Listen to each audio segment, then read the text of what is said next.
rockin' red, they're a 10 champions, we the best, we come again. Kopish clean up in every region, elevation in every season. Catch up in all the fast match up in real rap and drifty quan, tell them this is that, this is that. This is Kopish, this is Kopish. Reppin' Liverpool till the end, champions, we the best, come again. This is that, this is Kopish, this is Kopish. The main free back up in your screen, real ones know this the place to be. This is Kopish. Yes, people, welcome back to Team Kopish. No time it is your favorite Friday show. It is the Kopish Collab. I am alongside Husam and Tom Little. People, make sure you smash the like button. Make sure you subscribe. All that good stuff, people. We are on the road to 50K. Can you please help us get there? Not only that, people, as you can see on your screen, this video is sponsored by okjersey.com. Go and get your football jerseys for about £15. Go and get some training gear as well. Use the code Kopish and get 8% off, people. With that being said, though, how are you guys, man? All good, all good. All good, all good, all good. Great. I can tell Husam, obviously, people can tell Hassam's under the weather, so, you know what I mean? He might go a bit mad today, you never know, so, yeah. But, I'm not going to go mad. I'm calm. I have no reason to go mad. Fair. It seems that Tom was right. I think Slotball's taking you out, bro. I can tell you feel rough. I can see you feel rough. But, yeah, maybe. I think it's just changing the weather, though. It's just the weather's changing too much. Well, it was like 2 degrees last week. It's 20 degrees today, so the weather's just changing a bit. Right, that's a big difference. That's a big difference. 2 degrees to 20. I'm always sick in March. Fairs. Big up Aquia. It says like and subscribe. You heard what Aquia said, people. Like and subscribe. All that good stuff, people. You done already. Right. I don't want to bring the mood down, but there's only one place to start, and that is the game Galatasaray. I haven't spoken to you guys properly about the game at hand that happened. Liverpool obviously losing. Have you not? No, because remember, I was on Hussam's show this week. No, but I mean, from what I just saw, like most weeks, someone had to crash the rating show because you gave Van like Dijk a 5 out of 10. No, but no. But we're gonna. Yeah, I want to speak about the game. I will admit, it's very rare. I am on Hussam's side there. There's no way anyone outside of Mamadash really gets higher than a 3. Oh, thank you. How did Van Dijk get a 5? How did you justify a 5 for Van Dijk? They call you crazy, and then you're actually not crazy. Also, Matt, you said you weren't on the Monday show. That's not new. It's more rare for you to be on it than not on it. Oh, well, this is what we're doing. Okay, because it's what. Okay, I like this. Firstly, wait, let me get this right. You've got a nerve because you was the first person to say Klopp out, and Mr. Right. Habibi. Don't get me started with you and your player ratings. Don't get me started. You can't even reply. Are you going to be there Monday, Matt? Are you going to be there Monday? We'll find out. There you are. Yeah, okay. We'll find out. When are you going to let me know? 4 a.m. on Sunday night? Nah, you know what? I might even let you know at 6 a.m. because you guys are trying to start on me for no reason. All I wanted to do was start the show in a positive manner. I didn't say anything. Tom brings this out of me. You guys are... Now, I'm not going to lie.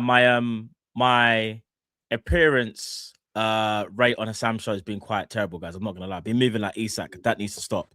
But Galatasaray, guys. Obviously, before we even talk about any like player performances, Tom, let me start with you. What the hell just went wrong, bro? Sorry, I've went to look at your play ratings. Oh my god, they're horrendous. Oh my, here we go. The guy that streams once a year wants to now talk about player ratings. Did you do player ratings on your show, Tom? Where's your player ratings, bro? I think I said in my video that I've done, I can't give any of them a player rating at all. You can give them anything from 0 to -10. They were all crap. I certainly didn't go around giving Milos Kerkez a 5. Okay. Or Salah a 6. Or Ekatike a 4. Wait. Salah wasn't it? Wait. So what would you give in Salah, just out of interest? A 3. Ah, interesting. What about you, Sam? What would you give? What would you give in Salah? A 4? The only one that got above 5 is Mamardashvili. That's it. Okay. No, that's really about the only one that deserved the 5. The rest are sitting. But why are we below doing that. this topic right now? For what? Because Tom wants to speak I just about have to. player I ratings. just have to look it up because I didn't see any of it. I didn't see it. All I know is you went on to the show and You didn't see it, but he was the first one to say, "Yeah, I heard someone crash the player ratings." You didn't see it, Tom, no? Yeah. No, because I got a message off of Sam. I got a message off of Sam going, they gave Van Dijk a 5. Imagine. Crazy. Listen, it would be nice to start the show without going straight into I player didn't ratings. say anything. I didn't. Win count if you really want. However, let's talk about. No, I don't want to do it. I don't want to do it. No, fair. I don't want to do it because Cal will just go on another stream and pretend I didn't answer any of his questions. So it's pointless. Gosh. Yeah. Oh my gosh. And then Matt will go like, "This is not how it is on Kopish. No one's gonna come here and tell us how to be." You're damn right. You're damn right. Okay, brother. That's the vote for you. You're 100% right. No one's gonna tell us how I'm it is. ready. I can call Sam, you I by told you, I'm it. ready anytime, anywhere. No one can come onto Team Kopish and tell me what my player ratings are. Yeah, I'll letting you both know. Yeah, yes. Tom Little, Husam. Yeah, both of you, bro. But anyway, I'll be honest though. The worst part of those ratings is the fact that Arnie Slot's the only one in the basement. Arnie Slot probably shouldn't be in the basement. Shall I be honest with you both? Like all jokes aside, yeah. I said put Wirtz in the basement as well when I do you know what? Shall I be honest with you? You know when you go back and watch a game, because obviously, like, here's the thing: player ratings can be quite like difficult because you just watched the game and sometimes you might forget certain things and emotions are high. When you go back and look at certain things, because there was things in that game that I went back and saw and was like, I forgot he did that. I forgot he did that. All jokes aside, like, I think it genuinely happens. So that's why, like, all jokes aside, yeah, when like you do your player ratings and then maybe the next day you might see something that you didn't see in the game or you didn't remember, you can go, do you know what? Yeah, maybe I would have changed that. Because I've done that a few times. That's me being honest. And I'm sure we all have as well. Do you know what I mean? So, but yes, that game was on the players. Like, there's been games this year that have been massively on the manager. That game is on the players. They did nothing right. They did nothing right on the pitch. The amount of times that it was simple patterns of play or simple little passages that we fucked up, that's not on the manager. So it was a shit game, as most have been. And yet it's ended up being one of the better ones out of any English team this week because we only lost by 1. Didn't lose by 3, like half of them. I know, but a loss is still a loss. But Tom, do you know what? This is why I'm going to agree with you. You know, as much as like I know the rhetoric is, you know, the coach doesn't set us up in the best possible way. I can't lie, Tom. I agree with you. The players, man, the decision making. Like, I don't want to. Again, I know we're going to kind of do it now. What I'm about to start with, Florian Wirtz, bro. Oh my gosh, that first opportunity. I think it was the first 1 minute and 27 seconds where he gets that first opportunity, guys. How do you not even hit the target, bro? Yeah. Like, Florian Wirtz is... I know we should always talk about the fee, guys. Let's just speak about the quality. So just forget the fee. A player of his quality can't hit the target from there. You can do this with every player. Most of them... He missed 2 gilt-edged chances. Ekatike missed 2 gilt-edged chances, which was also... Wasn't it one? With you know, when he broke free? Or was there another one that I've forgotten? Did he not have one on the first half? The only one that I remember him having, which was a good chance, was the one where he broke free. He had the header. No, there was another one, the McAllister pass one as well. That was Wirtz. Yeah, Wirtz. What are we talking about? No, because Tom said I said Ekatike had 2 chances that he probably should have scored. Yeah. Ekatike had the header as well, isn't it? The header. The header. Yes, you're right. You're right. The header. Yes, yeah. So both of them. Style didn't even have a shot, I don't think. So again, it's like it's questioning why the guy who's got the most goals for this football club in European competition isn't shooting. I have to question that. The midfield, they couldn't pass to save their lives. They couldn't retain possession to save their lives, and they couldn't win a single fucking midfield battle to save their lives. Yeah. They got ran off the pitch by Mario Lemina and Torreira. Bro. Which, you know, you think it... I didn't realize we were back in the Premier League in 2018. Fullbacks, did nothing of note. They weren't good. They were there. You know, what's his name? The one on the left, Yilmaz. Yeah. He battered Joe Gomez all game. And both centre backs horrendous. Canate just made the more obvious mistakes. The pair of them were as bad as each other. They were as bad as each other. I mean, some of the Canate mistakes, we got away with one with their goal being ruled out for offside because I don't see how it's offside. But some of the mistakes he was making were horrendous. But it's because they were leading to stuff directly, which made it look worse. Van Dijk was making mistakes that didn't lead directly to stuff, but were just as bad. Like I said, the only guy who can leave that game with a bit of pride about himself is Mamardashvili, because he saved us a couple of times. It was a really bad game, but I don't look at that and go, it's on the manager, that, because I think so much of it was individual errors and individual poor quality. It wasn't. The frustrating thing is I could see what the manager was trying to do. I could see certain patterns that were opening up that if we'd have pulled off, would have been in really good positions. But the quality of pass was never there. So they died too quickly. And then bad habits, we resort back to relying on individual brilliance. So it was a bad day in the office. And the thing, you can't get on the manager for subs. I don't get why Engamoa didn't come on. Don't get why Jones didn't come on. Yeah. But for the most part, I look at the players there who let themselves down and let the team down. Do you know what I really struggle with this team is that we started well for once. Like normally we're very slow at starting and like it takes us to the second half to actually get our act together. We actually pressed Galatasaray into an oblivion in the first 4 minutes and they made massive errors, yeah? Davinson Sanchez was panicking for the proper every time he got the ball, losing the ball, got pressed. We didn't capitalize. They then scored, if I'm not mistaken, in the 6th minute, or 6 minutes 30 or whatever it was. And from then on, it was just a basketball game, and it was just whoever wanted it more. And our decision making again was the one thing that let us down. Husam, let me ask you. With the decision making, is that due to lack of confidence? Does that stem from the beginning of the season and how we haven't changed anything?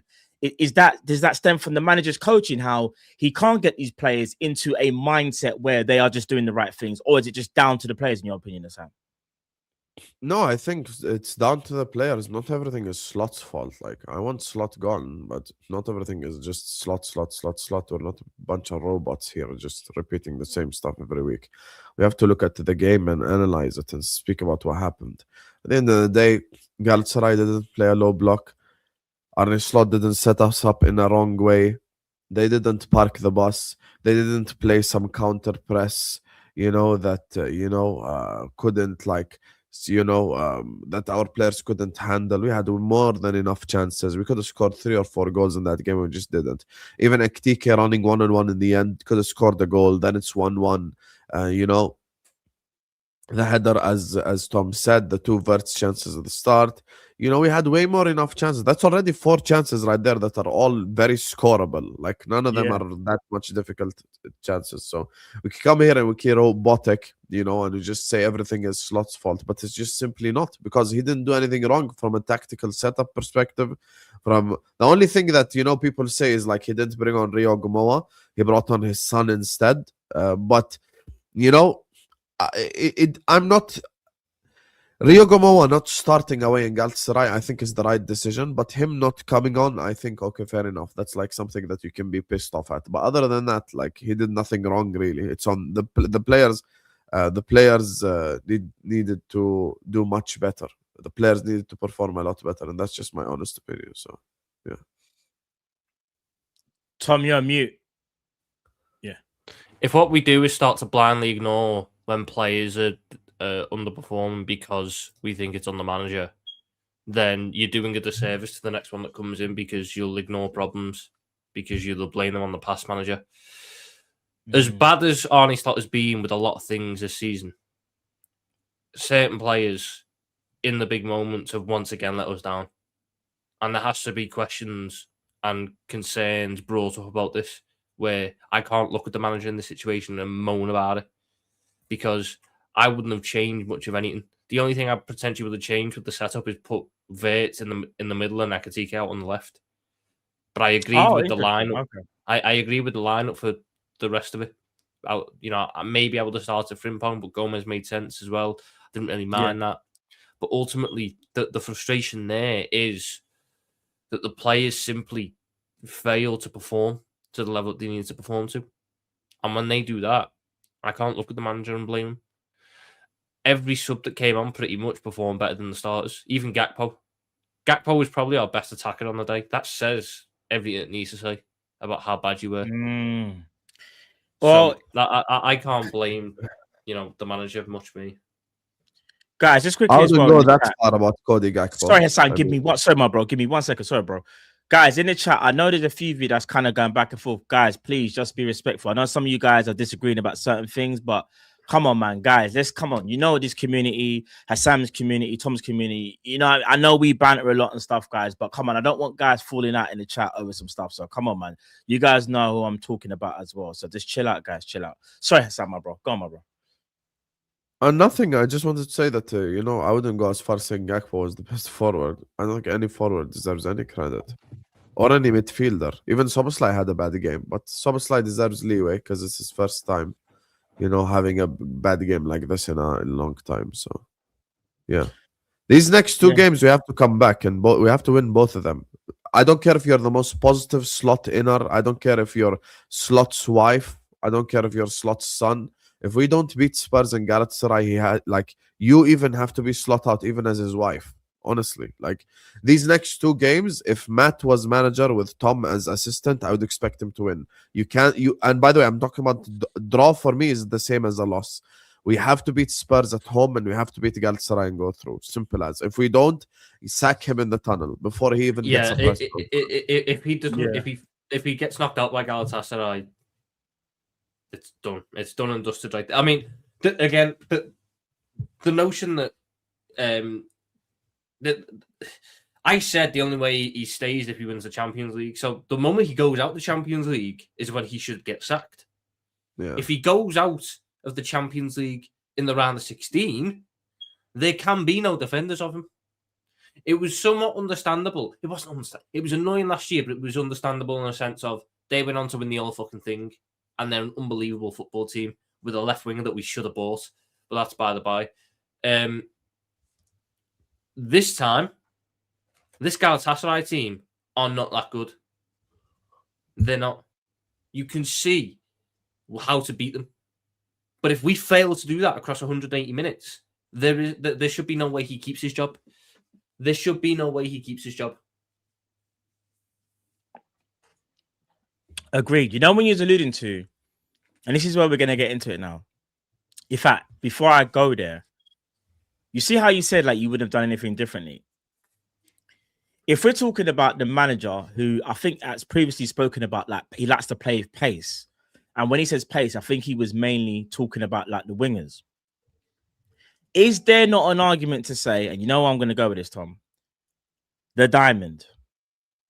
Is there an argument to say that's what we should be playing? Because our wingers haven't been good all season in general. Our wing play hasn't been good. Do we consolidate to a diamond, Tom and Husam, or no? Or would you just still play this 4-3-3 and just hope that Salah and Gakpo just have a good game? We should have done 2 months ago. He's not going to do it now. So I'm not going to waste my breath and stress myself out and wake myself up over something that he is not going to do. He should have. The moment it worked, the only reason he should have went away from it is when Ekatike was the only fit forward, because you can't play a diamond with one striker. Get that? But the moment Salah came back from AFCON, should have went back to it, and he should have stuck with it. The fact is, he's not. He's sticking with this formation. He's not now going to change his formation. So I don't see the point in that. I don't see the point in me stressing myself out over that. He's not going to. He's going to play the same way. And we're going to be relying on individual brilliance time and time again until this season's done or until he loses his job. That's it. There's nothing else to say. And then you get to the next manager where we can have much better discussions about tactics and setup, because we get an element of the unknown there. I know exactly how Arne Slot's going to set up. I know exactly what he's going to do. And yes, sometimes it's not his fault. but there are times where it fucking well is. Yeah. Husam, how do you feel about it in terms of like, could a formation change, even like Tom said, it should have been done ages ago? Could that help us potentially going forward? Or do you think we just keep it how it is and we just hope for this individual brilliance in every single game from now until the end of the season? I've had this debate with Tom before, and then someone in the chat was like, "Oh, Husam doesn't listen." No, I just have a different opinion. I think you need width.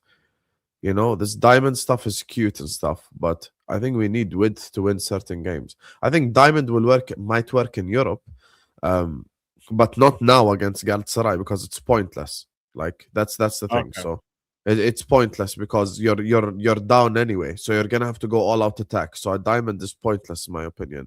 You're gonna have to get like 5-6, forward.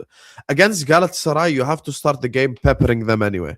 Like against Galatasaray, you have to, as soon as the game, these next two opponents for me are so weak that a diamond is pointless. If you want to play a diamond against PSG, I understand it. If you want to play a diamond against Real Madrid, against whoever, I understand it. Against Galatasaray, you cannot do that against Galatasaray, in my opinion. You cannot do that because you're already 1-0 down and you have to attack. And for me, you have to create overlaps on the wings with like Salah and Frimpong and like whoever the hell on the left with Kerkez in order to create triangles and create chances. So I think for me, that would be just like a no-no against Galatasaray. Against Spurs as well, like I hear it, but all I'm simply saying is like they're too weak. They're so weak, Spurs. Like the thing is, though, Husam, yeah, I would rather no width than bad width. If I've got no width, I can't play out there, which means I'm gonna have to change how I play. And I'm gonna have to keep it central and keep it tighter. If I've got bad width, I'm still gonna play out there, but I'm not gonna achieve anything by going out there. We're gonna lose the ball and we're gonna be counter-attacked. If I play with no width or limited width, should I say, because the fullbacks will provide the width, but it takes them a bit of time to get up there. Yeah. I then have to rely on my. I think if you play Frimpong and Kerkez, it changes stuff around. You can't do that. I don't think we could do the diamond with Robertson and Gomez because I don't think. I agree. No, it has to be Frimpong and it has to be only those two. If it's gonna be even a Kerkez and a Gomez, won't work because then we'll be lopsided. It has to be Frimpong and Kerkez, and that's where I think we kind of all align. Both have to play. Because here's my thing. So obviously the return leg at Anfield, years gone by, especially under a Jurgen Klopp. You know what type of night it's going to be. The anticipation, the adrenaline, like the Anfield, like, do you know what I mean? The Anfield cheering on Liverpool. I kind of feel like if we don't start in a particular way against Galatasaray, I'm not as confident as I should be. And that's kind of mad. Like any home game at Liverpool in the Champions League, I'm always confident, or I always have been confident, especially under Jurgen. You see, under Arne Slot, I mean, have you not seen our record? No, I haven't. We've won 2 European knockout games since Barcelona at Anfield. Hold on. Wait, what? Say that again?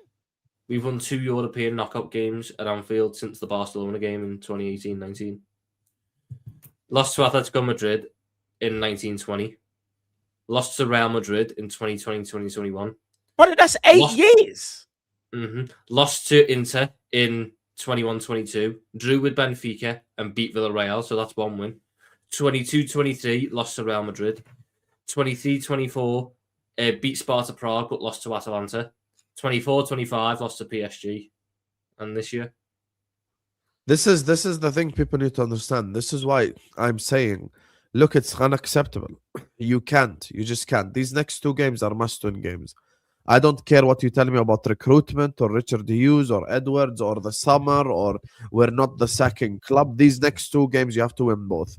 He loses to Spurs, leave him at Anfield. He loses at Galatasaray, make him walk to the airport. Simple as. There's no more excuses. I don't care who doesn't perform. I don't care if we have a red card. I don't care if whatever happens. Like these next 2 games are so must win. And in terms of like the whole knockout stages, some of these games, like the job was done, like the Inter Milan game as an example, the job was done at the San Siro. So we were through anyway. I know. But it's still the premise of the Benfica game, the job was done in Portugal. So it was done anyway, The Atletico Madrid game, Anfield did its job. We were winning 2-0, and then Adrian gave the ball to Atletico. So that's not really on Klopp or anything, And last season, we all remember what happened. I'm just not over the Vitinha penalty till the second. I think my grandfather could have saved that penalty. And till this. No, I think he actually could have. I told him, Grandpa, just lay down on the bed. He could have saved it. But big up your grandpa. Big up Grandpa Husam. Big up Grandpa. I think he could have saved that. But yeah, it was penalties, unfortunately. Of course, Nunes hit the post and all this. We remember only one guy scored the penalty. But yeah, one was penalties and against the eventual winners. This is Galatasaray, guys, and they have no fans. Lemina cannot come to Anfield and get to the quarterfinals. Bro, you just made a very, very good point there. There's no travel fans from Galatasaray, is there? No. None at all. So it's just all Liverpool fans, if I'm not mistaken, right? Have I got this right? It's supposed to be. All right, so they're probably sneaking. No, but surely no. All right, maybe the way how the world works, you might get about 10 or 20 in there. Maybe, yeah? I don't know. I'm just saying. All I'm going to say is this, though. If there will be a fair few of them in there, but they'll be dusted all around the place. That's the thing. They're not going to be in one place creating noise. They're going to be dusted all around the ground. All right, so let's just say they're just going to have a few fans. Bro, you're telling me that Galatasaray will have hardly no support, hardly. If we dare to lose this game, I swear down, I don't even want to see. You're right, just get rid of him while he's in the tunnel, because I can't even think of a worse way how to go out to a team that's so inferior, and not only that, they haven't even got their traveling fans for support. It's what could happen, if it does, what is the point? Are we going to keep him so we can play Man City away in the FA Cup, the team he's failed to beat both times this season? Are we going to say what, third time a charm now? No. We're out the FA Cup, in my opinion. So, the moment he's out the Champions League, what is the point in keeping him outside of a belief that next year is going to be a return to form? Yeah. Which is a return to form in one competition means a cost in another one. All I'm saying is I can't even imagine losing this game in the second leg to Galatasaray and going out. I can. I can. No, especially when I know we're 1-0 down, but when you consider we have drawn to Leeds this season. No, I know what you're going to say. We've drawn to Burnley this season at Anfield. We have lost to Nottingham Forest this season at Anfield. Yeah. We've drawn to Sunderland this year at Anfield. Bro, I know. It's dark. I know it's dark. I could see us drawing that game 1-1. And then going out on aggregate. Could very easily see that. We miss some gilt-edged chances. They get a corner goal. We get one back with 20 minutes to go. We miss it. We hit the post or something. We go out. I could see that happen. PSV, yeah. Well, it's not the fortress. It's not the fortress it was. This is what I was going to say. Anfield ain't a fortress no more. Do you know how mad that is to say that Anfield ain't a fortress no more? It's not a fortress because there isn't the belief in the team in the way there was previously, even last season. I know this is a hard question to kind of answer. In your opinion, when did Anfield stop becoming a fortress? What was the game where you said, this ain't a fortress no more? Was there any particular game that stood out for you guys? I mean, Nottingham Forest was a really bad one for it this season. The 3-0 in it where they absolutely hammered us. Yeah. It might have been that one for me as well, That's when I realized anyone could just roll up to Anfield and just be like, it didn't help as well that what was it, 4 days later, PSV came and put 4 past us in the same ground. Oh my gosh, I forgot about that. I blocked that out of my mind. That was just a bad week in general, and I think that was when, because I think that beyond that point, we got the chat. Yeah, we had the. I think did we go like 4 games start winning Anfield, 3-4 games. I'll tell you now. We had because we lost to United, didn't we? Yeah. Yeah, we lost to United at home. And then we lost to Palace at home in the EFL Cup, but we didn't play a great team in that. And then we beat Villa and Real Madrid. Yeah. And then lost to Forest, PSV, drew with Sunderland, and beat Brighton. So, like, in that run, we had, like, 2 wins and, like, 4 games where we didn't. Like, it's not being the same as it was. And I think it's... Jurgen Klopp gate was a massive thing in that because he was... The Forest game, I peaked on YouTube at 5.7k people watching. So people I Anfield... still have the messages on my phone, Husam. You never messaged me at half time during the game before, but I was in that ground and we were 1-0 down, and you messaged me that day. Yes. Hold on, you said you peaked at 5.7 during the watch along. Yeah, because that's... Yeah, I'm not gonna lie. Yeah, that's when yeah. That's when people still had expectations of Liverpool. Dark. Now, when we're losing 1-0, like when we lost to Galatasaray, let me show you how much Slot has destroyed us. Yeah, remember this number, 5.7k. Okay. Yeah. Now I go to Galatasaray. Keep in mind they were 1-0 up very early. Yeah. Yeah. Let me show you how much Slot has destroyed expectations and how it's okay for us to be losing now. The peak is 2.1k.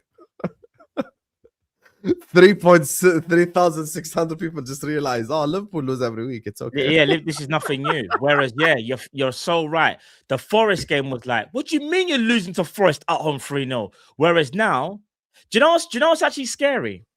Our rivals now look at us and think, yeah, we can go Anfield and get something. Like, back in the day, it was, 100%. Anfield, that's the toughest game. Everyone always says on the calendar, Anfield is the toughest place to go. Now it's just like, we're just going Anfield. It's nothing. Yeah. And it's the same thing with the other games as well around like Europe and whatever it is. The problem is when losing becomes a culture. And Liverpool Football Club this season losing is nothing new. This is the reality. And this is what Slot has put us in. Like we're in a position now where losing is just completely normalized. Tommy, you don't even have to look at your phone. I remember what I messaged you. Because bigger that was ends after for the raid, my brother. Bigger ends. Sorry, apologies, guys. Bigger ends for the raid, my brother. Bigger ends, man. That was after the whole Slot civil war thing. Remember? Mm-hmm. Yeah, that was after I saw it then. We were messing. What's actually going on? Yeah, you can't keep saying it's on the players. Yeah. Yes, I that's what I remember exactly what I messaged Tom that day because I was pro Slot. I was like in that Civil War video. Me and Tom were both on Slot's side. Yes. So, you were. So we were both on Slot's side. That was in November. That was November of obviously of last year. November 22nd. Now that game broke me. Forest at Anfield. Third goal came in, and that's the first. When that third goal came in, that was the first moment where I thought this manager can't take us forward anymore. I'll be honest. That's the 1 second. That's the one moment where someone can't take us forward anymore. Forest was the first time. Forest was when a lot of people jumped on it. To have PSV happen like 3 days later, I am still shocked he survived that. So I need to address something in the chat. I don't know what's going on. People are saying Matt to Ends TV. Here we go. I don't know what's going on. I didn't even know I was in negotiations, blood. What's everyone talking about? Nah, Ends is a bad guy, Ends, you're a bad guy. Bigger Ends, you're a madman. But yeah, sorry, what was you saying, Tom? It's just thinking back to that PSV game. I can't believe he survived after the PSV game, to be honest. Yeah, 4-1 losing at home in that manner and being able to walk out and just chat gibberish and chat rubbish is disrespectful to all Liverpool fans around the world. It was disrespectful. And you're right. Big up, astonishing facts. Where is it? 9 losses in 12. 9 losses in 12. And this manager is still allowed to be here. And then not only that, have a round table with his brethrens and act like, we're having a bit of a bad season, but we'll get through it. We'll work it out. Let it all work out. Well, it didn't work out, did it? Nothing's worked out at all. We've got injuries galore. We've got a legend who probably feels like he's done now because of the way he's been treated. Confidence shot. another legend who's constantly trying to put out fires. We had one of the best 60s last year who now looks like all he can do is fidget spin. Shout out all my FC 26 people. Tom, you know I'm talking about them peanut rats, yeah? Flipping McAllister, who now looks like he potentially is looking for a way out. If you kind of read between the lines when they said, about your contract, he basically said, yeah, we're not in negotiations. I'm not in no rush. Cody Gakpo been given the biggest contract of his life, doing nothing. Kanate, I don't even know what. Sometimes I think Kanate. Let me just call it what it is. Sometimes Kanate can look like one of the best defenders in the world. Then the other times you're just thinking, brother, when was the last time you went training? Have you been Power League? It is that bad. Then you've got Kirkes, who, again, I rate Kirkes, but there is times when he can do the over-aggressive thing for no reason. Just aggressive. Just walk onto the pitch aggressive. Like acting like it's carnival, trying to back his man up. There's so many things that's wrong with this football club and so many. And then you've got Florian Wirtz as well, yeah? Again, record fee. But then I look at Florian Wirtz, I think, bro, you were supposed to hit form at the top of the year. So at the start of the year, which he kind of did. Now he can't even shoot. We've got so many issues. I just don't understand them all. I don't. And that leads me kind of onto Florian Wirtz. I know you don't understand them. That's why me and Tom are here to explain the football side of things. Big up, Tom. This is what we're doing. Hassan, let me have a conversation. Just don't lie that. Just don't lie that. Let it go. It's just don't No. I'm just going to ask you a question. Let it go. Let it go. I'm not.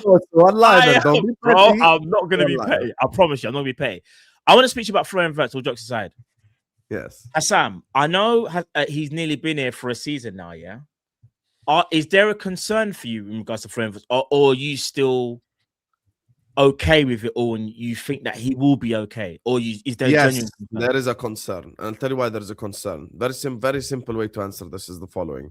Look, when I was on streams with rival panels and with wherever it is, like whether it be the terrace or even working with Mo or stuff like this, I was every single week, and people in the chat will tell you I was literally defending Wirtz every week. The truth of the matter is right now it's 12th March, okay? Or what's the date? 13th March. No, 13th, 13th, yeah. 13th March. So it's no longer the start of the season. It's no longer the guys adjusting. It's no longer any of this. Everyone has to perform. Wirtz, Ekitike, every single player. There is no excuses for anyone. Because when Liverpool Football Club paid 100 million for Wirtz in the summer, player of his quality is expected to perform, just like Ekitike, just like Kirkes, just like every single player for Liverpool Football Club. You can't be missing an empty net. Like, for me, the reason why that lives in my head rent-free is he didn't even make the keeper make a save. Like, the keeper didn't even make a save. And then the moment after that, he literally just shoots it straight at the goalkeeper like a 3-year-old. I think like anyone in the chat probably could have saved that, including Scraps. So for me, I'm just looking at like the performances, and all these players have to be able to perform on the football pitch. Every single one of them have to be able to perform on the football pitch, Wirtz included, because it's all well and good having the whole Virgil and Mo debate and talking about Kirkes and McAllister and the same people over and over again.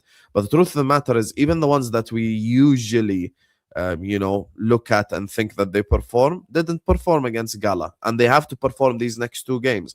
Wirtz, Ekitike, Salah, Virgil, Mamardashvili, everyone has to perform. So for me, it's just, I'm looking at it from the perspective of, you've had 6-7 months to turn up now. You've had 6-7 months to adjust and get used to the league and all this. These excuses just no longer runs. These excuses just don't run. That's just the truth. So yeah.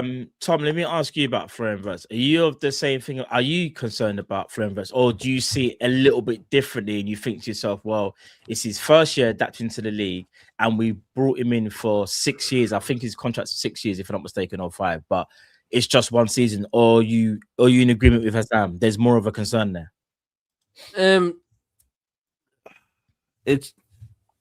I'd want to see him playing a better system under a better manager, and if some of these problems are persistent, then the concerns are there. But I've got a little bit of sympathy because I don't think this manager quite knows how to use them properly. So he's had to adapt his game in ways that he probably shouldn't have to. I have expected more this season. 100% I expected more. Spent a lot Did of you money expect on more than this? So in the league, did I expect more than 14 goal contributions in 37 games? Yes. what was your expectation? If you don't mind me asking, for his first year, what was you? Then if you could do it by number, yeah. If we were playing 50 games, 20 to 25 goal contributions. But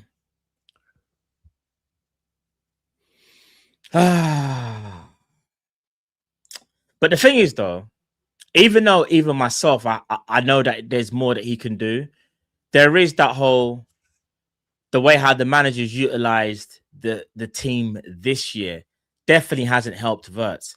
And Husam, I don't know if you agree with this one as well. Do you? Because I've heard some people say that Florian Wirtz, if him and McAllister are in the same team, there's a bit of an off balance. Do you agree with that, or do you think that's just no? That's you don't just agree that you excuse. just think that's just some Poor bullshit? excuse. Poor excuse. Brighton at home, him and McAllister played with each other. It was one of our better performances all season. So this notion that he can't play with McAllister is total BS. He played with Xhaka at Leverkusen, by the way. No, I think all right. Let me rephrase it. Maybe the balance. So, say for example, you've got Gravenberch and Mack as the normal pivot, and Wirtz is in the 10. It's like because you're not getting Soboslai in the engine room because maybe Soboslai should be there. Like what? Okay, let me ask you, Sam. If you could pick the pivot and then the number 10, what would yours be right now? Right now, what would yours be? Right now, Soboslai and one of McAllister Jones and Wirtz in the 10. That's it. Okay, so you would. We need one guy who's good at passing. We need Soboslai, who's the engine, as you said, and we need number 10 Florian Wirtz. That's it. And Florian Wirtz, like, here's the thing: you're bringing up GA, your GA merchant. It's not just about GA; it's about performing in the games as well. Like he hasn't had a significant performance against a big side. He doesn't have memorable moments. These things he has to step up. That's what I'm saying. You know, the whole point of us buying him is to like release the pressure of our other players and stuff like this. Of course, but that's why GA matters though, Husam, because even though it's not just about GA, you see how we love to speak about other players like Salah and like, oh, look at his GA. Here's the thing. One thing I will say, and Drift made a valid point, I think it was yesterday on Jamie's channel, is that no one's been able to almost like take the mantle away from Salah. So no one, maybe other than Ekitike a little bit, but no one's been able to say, Salah, do you know what? You don't need to do as much because I've got this. I'm gonna be the guy. Like that's kind of like what Florian Wirtz was supposed to do, in my opinion. But you're not gonna do that while Salah's here, though. And I mean that. No, but you can still help Salah. Like you can help him because what's happened is that you can help him when the team wants to not play to Salah. So yeah, when Mohamed Salah is on the pitch, Mohamed Salah is going to get the ball because he's Mohamed Salah.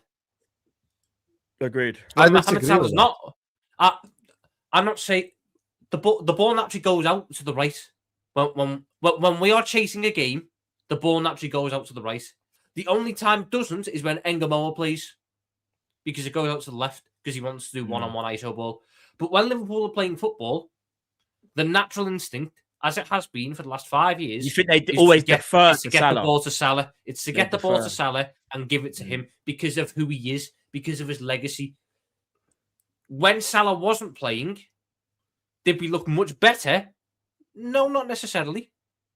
But were the attacks more balanced? Probably yes, because they weren't. Everyone was getting touches of the ball. Everyone it's natural. It's natural. Say if I could with Cristiano while Salah's here, and Messi while Salah's here, with his legacy and his standing in the game, because there's naturally always going to be a defence to him. It's hard for others to stand out. What we've done is we've ended up what we had last year when you had Salah. I'm just going to use Salah, Núñez, and Diaz as an example as a front three. You could do it with Jota as well. When you played that front three, you had one guy that really needed the ball in Salah, and two guys that could work just as well without the ball as they could with the ball in Núñez and Diaz because of the runs and the movements. So it didn't matter that you were deferring to Salah the whole time because it was the front line was balancing that way, and the others had an impact off the ball. Now, Wirtz needs the ball, Ekitike needs the ball, and Salah needs the ball. There's only one football on the pitch. Yeah. You've got too many people who need the ball. Now, when Isak's fit, he can play both ways. Ekitike needs to adapt his game to play both ways. Wirtz, you're not going to change that. When Salah goes, Wirtz is going to end up picking the mantle up. Ekitike needs to score 1-on-1 as well. But Ekitike doesn't. I feel like Ekitike doesn't. Yeah, so I agree with Husam. He needs to do better with his finishing because I've always, even before we signed him, I said the only thing I'll say is he needs to work on, believe it or not, is his finishing, even though he scored goals.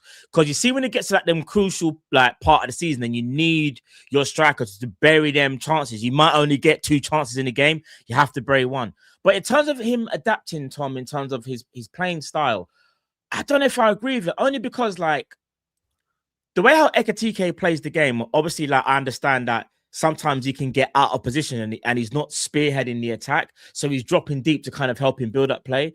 But at the same time, isn't that kind of like what Firmino done? And we didn't have a problem with it, Firmino did that because of who he had alongside him. Yeah, so Ekitike drops in now. So Ekitike's on the defensive line. He dropped in. When Firmino did it, Salah and Mane went whoom, straight in behind. The defense couldn't step up onto Firmino because they left Mane and Salah, the 2 best wingers on the planet, 1-on-1. Now, Ekitike drops in. Wirtz isn't running behind. Gakpo isn't running behind. Salah isn't running behind. Salah does sometimes, but he doesn't get found when he does. But is that just not them? But this is what I wanted to ask you, though. So all that happens when aren't they supposed to do that, though, Tom? Yeah. No, has Matt lagged out or is this me? He's back. Have I lagged out? Well, no, you froze on your camera for a bit. Oh, okay. The problem is, though, Matt, Ekitike, that might be what Ekitike is supposed to do. But if everyone's showing to feet, all that's happening is the pitch is getting compressed. No, I agree. I agree. We're not balanced like that. You know, everything Tom is just saying is the problem. You know, people need to understand something. Everyone needs to understand something, yeah? We all get what Slot is trying to do. I've watched football longer than some people in the chat have been alive. I've watched football for 20-something years. I've watched football since 2002 World Cup. It's 2026. 24 years of watching football. I understand what Slot is trying to do. My issue with it is you haven't adapted to the players that you have. And on top of all this, you're asking players to not play to their actual strengths. Everyone's not playing to their strengths this season. And my biggest problem with it is you almost need like an ideal scenario for it to work. So you need like you know where this would work. If Slot was a manager in La Liga, this will work.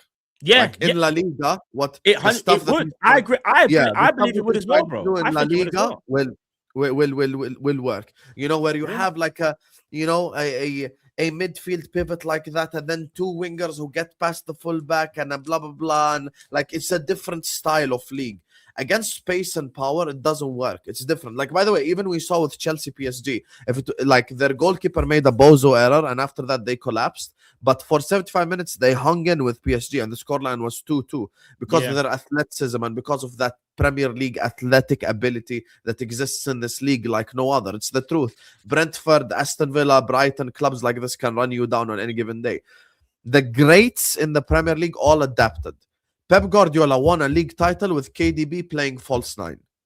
Like, Man United won titles as much as we hate them with West Brom playing right back. So we're not going to sit up here and play games, okay? Arne Slot should come in the summer and realize, okay, I've got these players and I need to play to these players' strengths. Don't come here and tell me, we have to set up in this way and we have to do this and we have to do that, because the PSG style doesn't work with a striker like Isak anyway. The PSG style doesn't work with a winger like Salah or a winger like Gakpo or a midfielder like Klavenberg or even a midfielder like Wirtz, because that style doesn't include a number 10. It includes 3/8 basically who do defensive work and offensive work at the same time. So what he's trying to do works in theory. It doesn't work in application, because all it takes is some athleticism, some pressing, and you're screwed. And athleticism and pace is something that exists in the Premier League in abundance. So even if he does it to its best capabilities, like let's say in the summer we sign Olise, we sign Barcola, we sign whoever you want, Joao Neves, Vitinha, whatever it is, it's still on any given day could get pressed to pieces by an athletic team. So you would go away to Aston Villa, you could still lose. You go, you play against Brighton, you can still lose because of that athleticism that exists in the Premier League. So we all get what he's trying to do. It's not like we don't understand. We understand, bro. It just doesn't work with the players that we have. So get over it and stop complaining in the press conferences and just adapt. That's why I'm not against Tom's example of using the diamond. I'm saying now you're 1-0 down to Galatasaray, no longer time for diamond. Now you have to attack with everyone. As soon as the game starts, attack. And against Spurs at home, I hear it, but I just wouldn't do it. So, yeah. The problem is, so the last probably 3-4 days is that I've come to the realization that our squad is entirely set up with 1 or 2 additions, probably closer to 3 or 4 actually, to play the football Alonso played at Leverkusen. It's entirely set up to do that. Entirely. Oh, you think so? And formation as well, then I'm guessing. It can. All you need to do is get a centre back and an attacking midfielder in theory, but you'd want more quality in the pivot. But that's by the by. At the end of the day, though, it's the principles of how that team played. Arne Slot probably wants to play the same way that team played. I think a lot of teams want to, but you have to understand how that team played to implement it into your own. That team worked because when they built up, they were so incredibly compact and they were so close to one another. They could do 1, 2, 3, 4. We're not close to each other when we have the ball. We spread out fucking miles away from each other. Yeah, I've noticed that. Like, and then it takes ages for any passing moves. It takes ages for any passing moves because they're all miles away. They got to wait for the ball to get to them, and teams are adapting to that. Yeah. So that's just one example. It's just he himself this season, Arne Slot, has as the Premier League's gone one way, he's gone the other, and it's not a case of one works and one doesn't. Football's not black and white like that.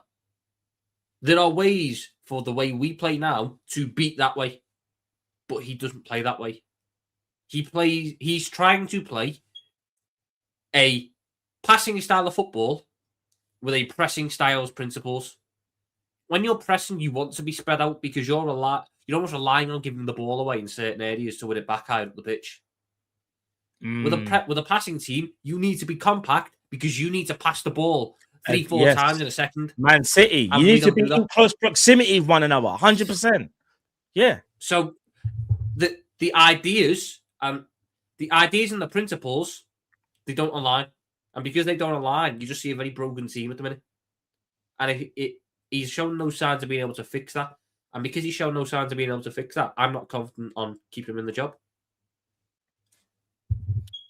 Yeah, no, bro. I hear exactly what you're saying, and I hear what Hasam's saying. If you look at the makeup of that Xabi Alonso squad, it was a back three of 3 good ball playing centre backs. We can have that. Yeah. If you get Van Dijk, you buy a Schlotterbeck, for example, or a Bastoni, who's apparently up for sale this summer.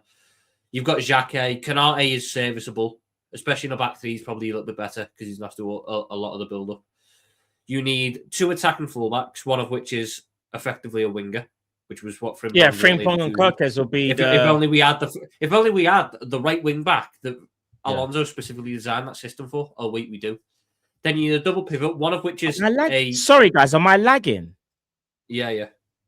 What's so weird is on my screen you guys seem perfect, but you just lagged. I think it's StreamYard, you know, because on my screen everything. I haven't even got the signal to say that am I frozen? The chat are saying you're frozen now. So can you? Am I frozen to you guys? Yeah, restart. Go on. Here. What is going on? All right, give me 1 second. I don't know what's going on. People are here for us anyway. Big up to Tom. Hold on, one sec. Big up to this guy's out of order. One sec. Have you restart? Your thing is frozen. It's the truth. Hold on. Just restart. There you go. See, look, the view count's gonna go right up now.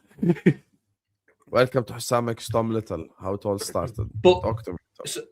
So you need the attacking fullbacks, one of which is a winger, because, again, contrary to popular belief, I'm actually going to do a video about this on my channel, shameless self-plug. There'll be a video coming out about how we could play. What about now? Is it normal now or have I frozen? You're a bit better now, yeah. I don't know what's going on, but I can't. On my side, everything is perfect, so I can't even see it. I don't know what's. It sounds like Slot in a press conference. Anyway, go on. But so on Monday or Tuesday, whenever it'll be, I'll have that video out showing the misconceptions around that Alonso style. But basically, our squad's very close to that. We've got the 10. Alonso's football had a lot of similarities to the way we want to play. What you need is a pivot, one of which is a good passer, who is the Xhaka role, and one of which is a bit more of a destroyer or box-to-box, depending on if you want Andric or Palacios. We can have that. You need 2 10s, one of which is more of a striker, one of which is a 10. Do we have a guy who's got the passing capabilities of a 10, but with the striker instincts? Yes, we do. Yeah. In Ekatike. Do we have the 10 who drifts in from the left? If only we had the guy who won Player of the Year in that system twice. Oh, we do. And then you need a striker that can either stretch defences or hold up and play. We spent 130 million quid on the best example of that. We are very close to that. You need to add a couple of pieces. I wouldn't be shocked if, a guy like Elise is perfect for the Alonso setup, for example. So you're saying 3-4-1-2? No. 3-4-1. You can't tie it down. You can't tie it down to an arbitrary shape of a 3-4-2-1. Alonso was very adaptable. He played at Leverkusen 5 different setups that season. And he adapted based on the game. No, but the main, shall we say the main? I know what you're saying, but the main one would be free. Well, would it be free at the back for a start? Yeah, most likely. Yeah, I think it's because we don't have the DM to drop in. So he at Real Madrid, he had Tchouaméni who would drop in and play centre back, and Tchouaméni is one of the only guys. I feel like I'm going mad again. No, you're fine. Okay. No, you're not. You're fine. Just no, you look froze. I don't know what's going on. Yeah, go on. We will tell you if you freeze. But when I had Tchouaméni, again, I'm going to. Tchouaméni was the only guy in the past 4 years I've said would be a 1-for-1 Fabinho replacement. Yeah. If we had Fabinho, I'd be a lot more confident in doing a back 4 with Fabinho dropping into the back 3.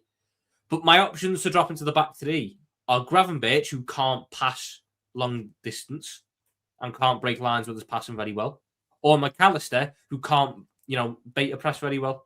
So we end up in that situation where we don't have the players down to that. So I'd rather play with 3 centre-backs and play a more adventurous pivot, knowing that they've got the cover behind them.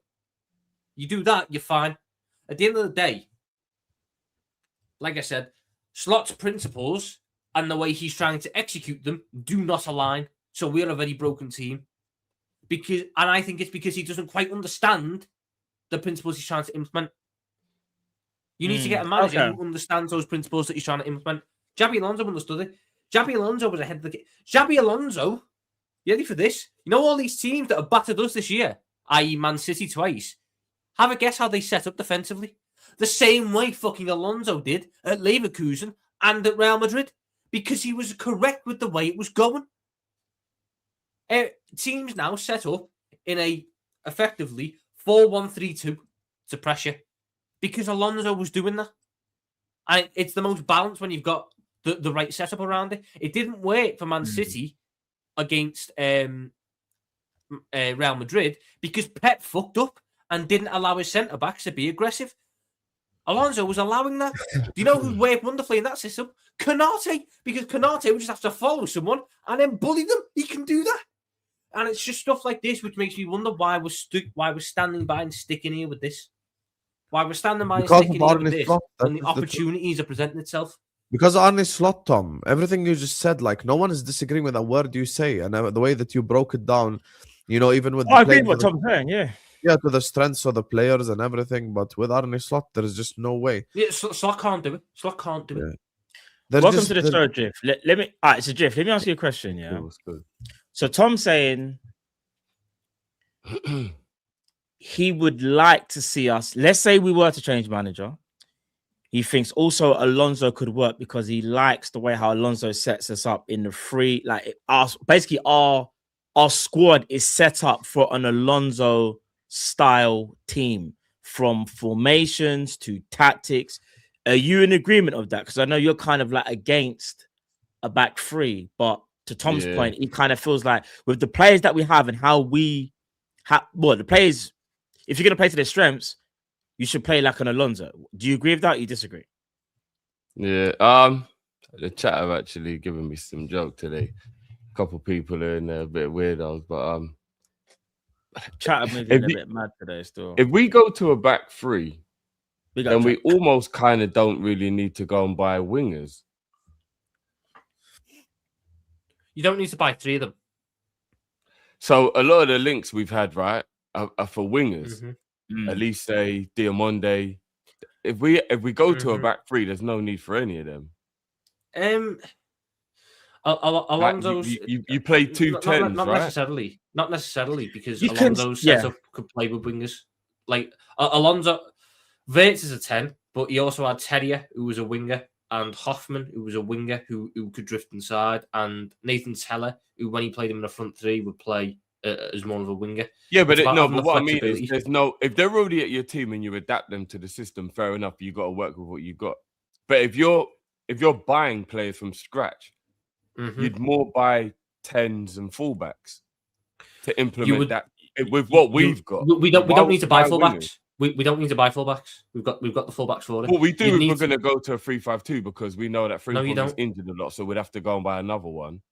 Like we can't base the system around having a player who's not going to play regular until Frimpong proves he gets injured a lot, right?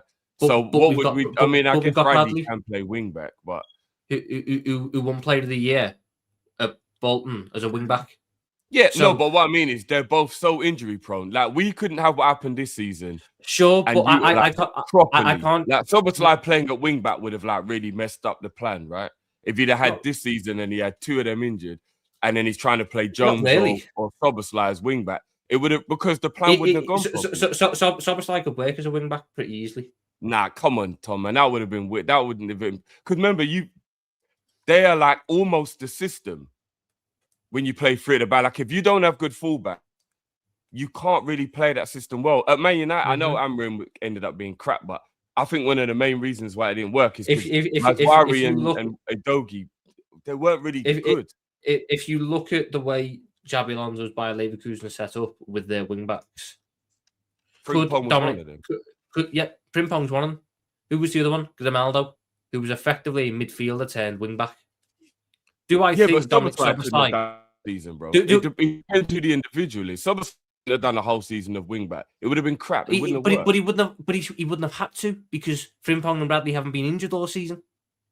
Tom, come on, man. The bulk of the season they've been missing. Like we've been doing up different right backs for God knows how. So Szoboszlai has to play right back. He had. I'm going to say had to in the situations where they were both injured. There have been games where he's had other guys available and he's chose to play him at right back, and I'm not including them. No, but those guys weren't wing backs, though. I'm saying if we'd have played a wing back, even Joe Gomez would have probably struggled at wing back. I didn't include Joe Gomez. For right wing back, he had Frimpong, Bradley, and he can play Szoboszlai there as a wing back, because Szoboszlai has the capabilities to play as a wing back. Am I losing my mind, Husam and Matt? Szoboszlai if Dominic Szoboszlai can play the full back, he can play the wing back. Disaster, right? Well, in a 3 at the back, you want Szoboszlai to play one of the 4 in midfield on the right hand side, like a wing back. Here's the thing: even though he's got the traits to play there, he can do it. I feel like he'll be wasted there. Yeah, there's a difference. It's not where you'd want to play him, but if needs more, because what do I think is more likely to happen? Also, we're able to find a 3rd right wing back option who is willing to accept that he is 3rd choice for the anywhere from 5 to 15 games where both our ones are injured, or I get a midfielder in Dominic Szoboszlai who has the athletic profile of a winger, who has the engine, who can get up and down. No, he can do it. There's no denying. For 10 games this season, you're going to have to play as a wing back. There's and you're going to have to do what Grimaldo done. Because Grimaldo, the misconception with Grimaldo is that Grimaldo was up and down, up and down. Grimaldo wasn't. Grimaldo was deep and would go right inside and play as a 10. Which is what you want a guy like Szoboszlai to do, because he's a 10. So if I had to start him as a fullback, I'd want him to end up being in the 10. So we can still impact the game going forward. If he does that, then he doesn't provide the width that is a part of what helps a 3 at the back be effective. Your wing backs provide a lot of width. If we had him tucking in and becoming another 10, who's providing the width?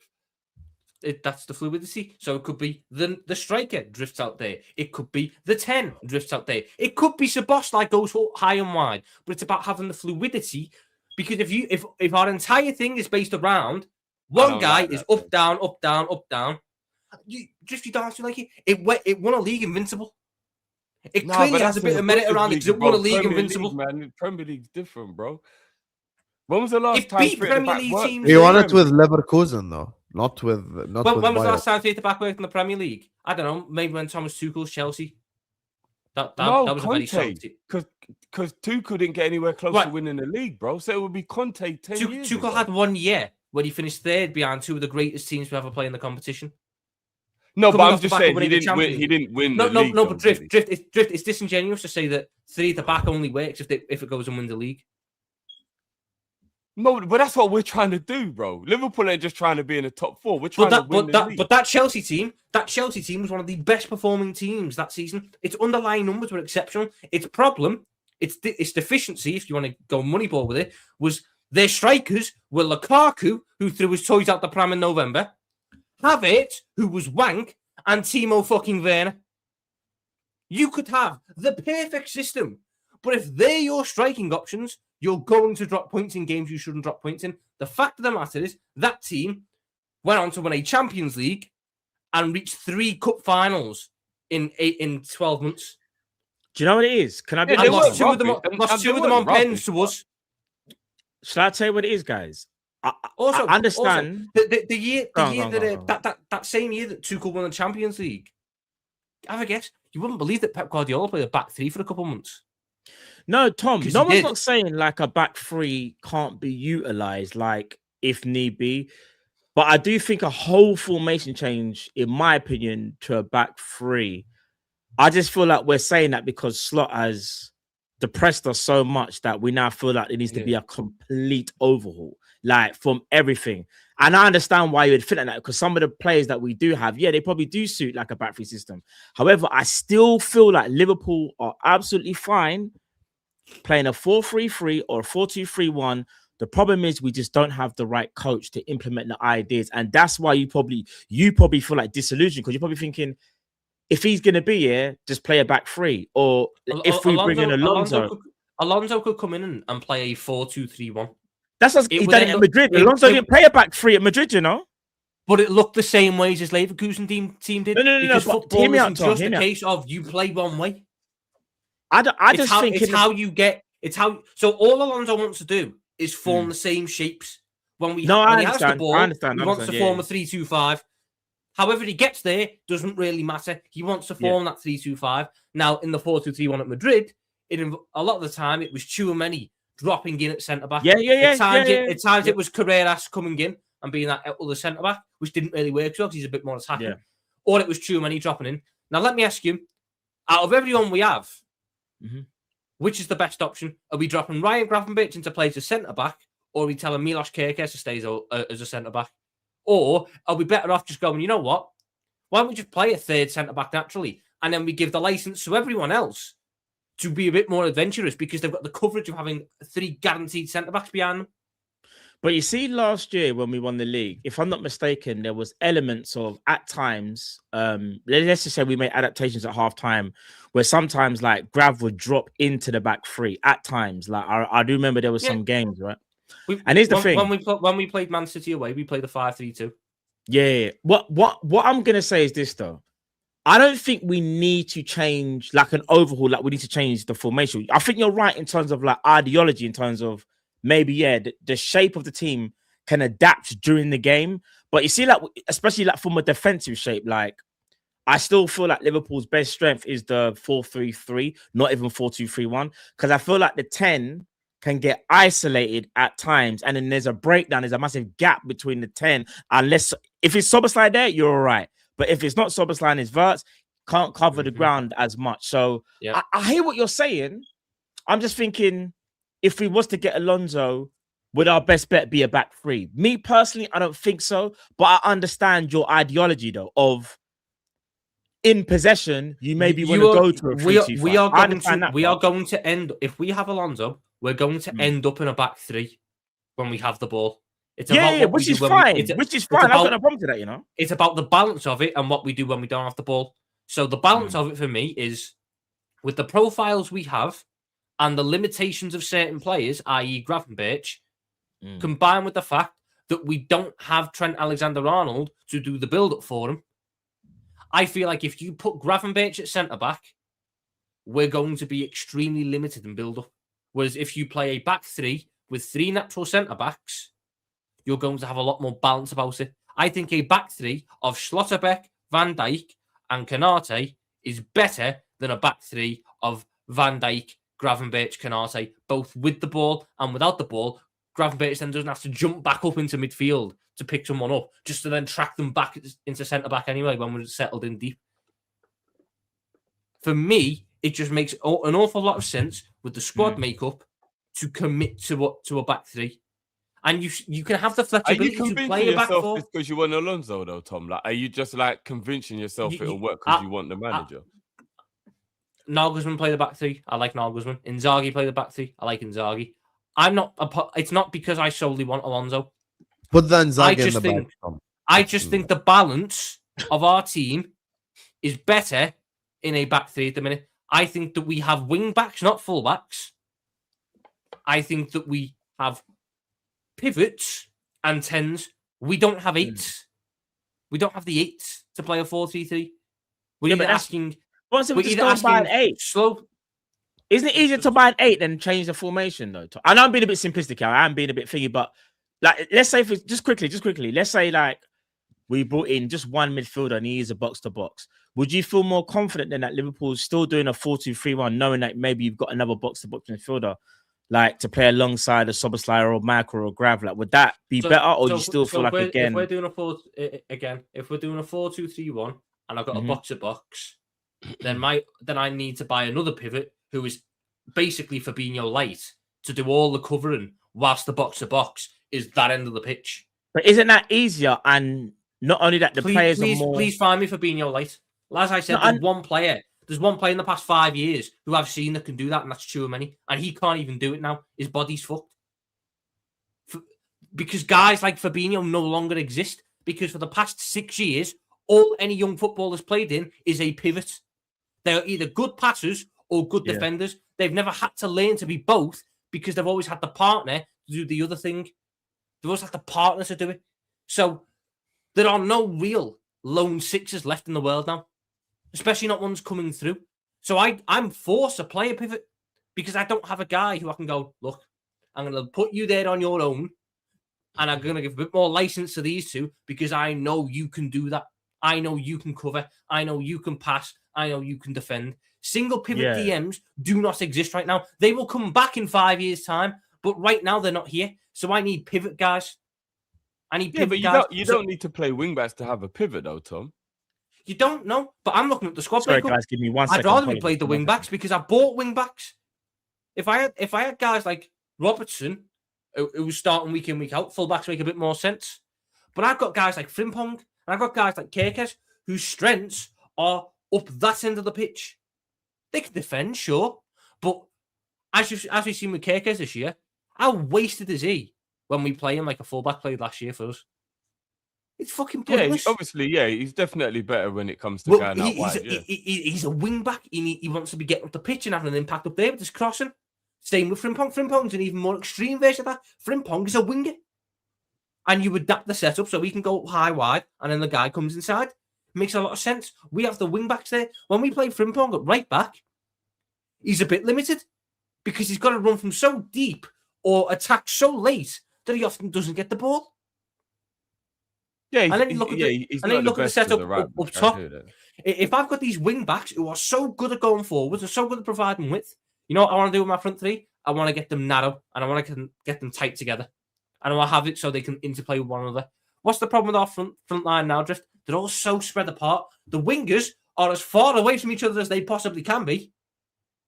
And the 10 and the striker are the only guys that potentially get a bit of link up. But even then, one goes one side, one goes the other. We are too spread apart. We need to go to a setup which has the middle of the pitch, the guys in the centre being relatively close to each other so they can do the quick, snappy passing that we bought these guys for because we've drifted to a more technical team. As I said before you came on, we have, personnel-wise, become more technical while still playing with pressing, aggressive principles where everyone needs to be spread out so we can cover ground quicker and press better. Yeah. It's all over the place. That's why I said we're broken in that sense. So which do I think is easier? We get rid of all the technical players we spent 450 million quid on and go back to the workhorses, or we change the manager and get someone who thrives on the more technical side of it. So are you? See, if we were just talking about finishing out the season, Tom, I'd be 100% on your page. But if we're talking about going beyond that, you risk a lot of danger if you build for a three at the back and it doesn't work as well. Because look at Man United as an example. The next manager will likely probably not play three at the back because there's very few managers who play three at the back. Mm-hmm. So if you recruit for three at the back and then it don't work, what problems are Man United? Man United have got no real width. That's the problem now. Like, because they bought a lot of players to play like Cunha and Buemo to play as like 10s rather than wingers. Now they've got very few people who are specialists at playing 4-3-3. Like, if they want to play a 4-3-3, they don't have many specialist players to do that now. Before Dorgu got injured, they were perfectly balanced. Yeah, but Dorgu getting injured. They were fortunate he was bought as a wing back, but then it kind of worked.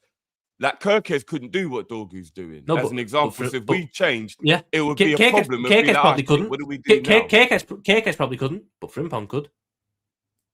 Yeah, but that's just one side. But that's just one side for United, because on the other side, they've got Ahmad or Mbeumo, who are wingers. No, but Ahmad and Mbeumo are capable of playing inside as a 10 as well. That's why it does still work. 100%. 100%. So Frimpong can do that, though. Elise can be a 10 or a winger, but I'd be fine playing him either way, because certain players are just good enough to do either thing. Oh, you would still buy Elise in this scenario? If we're switching to a 3-4-2-1, it makes a lot more sense to get Elise than Diamande. I'm fine either or. No, it does. Yeah, it does. Whoever one we get is gonna be very telling for me which style of play we're gonna go for. If we're playing the back three, especially with the way Alonso played at Madrid, because again, people ignore the start of Alonso at Madrid. Alonso won 13 games out of his first 14 at Madrid. He was the best. It was the best start any Madrid manager had. It was just Vinicius. They weren't happy with the style of football, though. A lot of Real Madrid fans hated the way he was playing and how defensive he was. They only started hating it when Vinicius threw Soyuz out the pram. And that was after the win. Well, I spoke to a couple of Real Madrid fans, and they were like, from the beginning, he was just way too negative and way too defensive, and it was kind of annoying them watching the way he played. They were one of the highest scoring teams in the world at that time. So again, maybe it's just the Madrid standards. If my team were playing the way Alonso's Madrid played at the start, I'd be walking on cloud 9. So I look at that. He played 5 different setups because he wants his team to be versatile. They played a 4-3-3, a 4-2-3-1, a 3-4-2-1, a 3-5-2, and a 4-1-2-1-2 diamond. They could play all of them because the principles remain the same throughout. So we could buy Elise, we could buy Wharton, we could buy 5 players, just any 5 players that you want. As long as there are enough players to fill in the spots that he needs, we can play any formation. So I'm saying I want us to play a back 3. The same way I want us to play a back 3, the same squad could very easily switch to a 4-2-3-1 if needs be. It could switch to a diamond if needs be. We're not married to the back 3 if we start in it. The players? The problem with Amorim, that though. Yes, because he did that. Because of how different. Because if you're going to play 3 at the back, I'm not saying you can't change formation, Tom. But if you're going to play 3 at the back, you almost have to train the players into a mindset like what Klopp did when we had him, where they know the system like the back of their hand. Because it can't be a flip-floppy. You know what I mean? When you play 3 at the back, you've got to get very specialist with it for it to be successful. So when you try and change formation a lot, it does throw the players off a bit. It's not like, 1 week we can do this and next week we can do that. You've kind of got to stick with it. Not if the principles are the same. Not if the principles are the same. It's the reason why Nagelsmann was able to play a back 3 so successful. Yeah, but we're looking at exceptions rather than the rule here, though. No, because Conte played the back 3 so successfully, but could also adapt to a 4-in game. Yeah, but how often did he adapt? Not very. Like, he really stuck to his principles for the majority. Yes, because it worked. He stuck to his principles when it was working. And you think it would work for 80% of the season playing a back 3? I'm not saying it needs to work for 80% of the season. I'm saying that for Conte it worked 80% of the season. It could work 40% of the season. But as long as you've got the option in your arsenal, it's not a bad thing to have, is it? The fact of the matter is now, we play one way. We could play two ways because he's shown we can play two ways, but we play one way. We play one way. I want us to get a manager in who can play 4 separate ways. So when we go into these games where, we start off in the 4-2-3-1, for example, and it's not working, the wings aren't getting the joy, the pivot's getting outnumbered, whatever tactical problems. I want us to be able to go, bang, the manager recognise it. Okay, we're switching to a diamond now for 10 minutes. Going to overload them there, see if that can stretch it. Didn't work? Okay, we'll switch to a back 3 now. I want us to be tactically versatile because that's how you beat teams now. You have to be able to catch them off guard. We are too simplistic. In reality, though, than the theory, Tom, to keep flipping between formations that are so different. Again, formations are an arbitrary thing.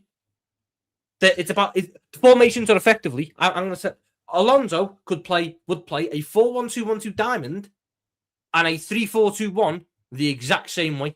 He would play them the exact same way. The only difference is how they defend. And, I know what you mean. And all that really means is who is pressing wide. Because all it was with Alonso was who was pressing wide. Is it my wing-backs pressing wide? Or is it my wingers pressing wide? So when he plays a back 4, it's his wingers pressing wide. When he plays a back or wide centre mids pressing wide. When he plays a back 3, it's the wing-backs pressing wide. When he has the ball, he could be playing a 6-2-2. He would still end up in the same way with the 3-2-5 because the principles stay the same. So when you have the principles staying the same, the only one aspect of the game is changing. That's it. Only one aspect, which is your defensive shape. And all you have to do then is work on when we're in a back 5, you're the one pressing. When we're in a back 4, you're the one pressing. We can work on the individual stuff throughout the week. When we have the ball, we're doing the same thing. We're getting into the same shape. We might have different ways of trying to break a team down in the shape, but we're getting to the same general shape. We're getting to the same areas. We're doing the same things. So it doesn't matter what formation we play, as long as we're doing the same things, we're getting the same results. It's the same with Fabregas at the minute, Como. Como can play a 4-2-3-1 or a 3-6-1. And they'll end up doing the same things because that's the way it's going. If we play a 4-2-3-1 or a 4-1-2-1-2, we don't do the same things. That's why it's such a culture shock for us. Because when we set up in the 4-2-3-1 and then we set up in the 4-1-2-1-2, we're doing entirely separate things. That's why it takes a bit longer for us. That's why the games look weird. I know what you mean. The philosophy is not the same, innit? I know what you mean. Yeah, I do understand that part. I do understand that. I don't know. I'm just not a fan of it. I mean, I'm not against Alonso coming to Liverpool. I'm just not a fan of building for a back because it can cause problems, and I'm not a fan of playing three at the back. To me, all screams. But when we say building for a back 3, for us to build to a back 3 right now, Drift, we need to buy 1 centre back. Nah, we'd need to buy 2. You got I'm saying Konate staying in the scenario. You got Konate, who played in the back 3 under Nagelsmann, Van Dijk, who played in the back 3 at Southampton and for Holland. That was a long time ago, but yeah. I mean, they could do it. They could do it. I get. I'm not saying they can't. I'm just saying Leone played the back 3 at Parma. Xhaka plays in the back 3 at Rennes. Gomez is the only one who hasn't really ever played in the back 3. And whoever you buy, let's say Bastoni or Schlotterbeck, both have played in back 3s. So out of the 6 centre-backs, one of them has never played in the back 3. That's it. So centre-back-wise, I think Gomez is probably going to leave. Okay, so Gomez goes, and then you can go buy another one who's playing in the back 3.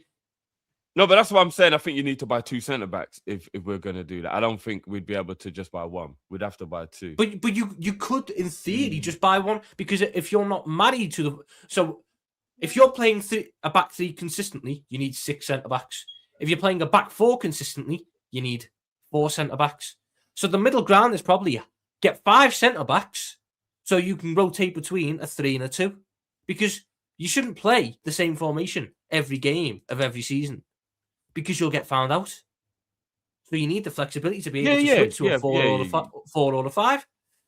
So if that's the case, if we only need 5, we only need 1. We only need 1. Yeah, no, I hear it. We don't need wing. We don't need wing backs. The only thing is Bradley's injury. Don't know how long that is. Yeah, Bradley's going to be out apparently for time, you know. That time. But again, could be exaggerated. Right, yeah. I don't think so you could worst comes to worst, you get a 6-month, 12-month loan to see it over. Yeah. Then you need what? 1, maybe 2 pivots. 1, maybe 2, depending on who goes. Because Szoboszlai is probably going to move there. Gravenberch is staying because he's got a new contract.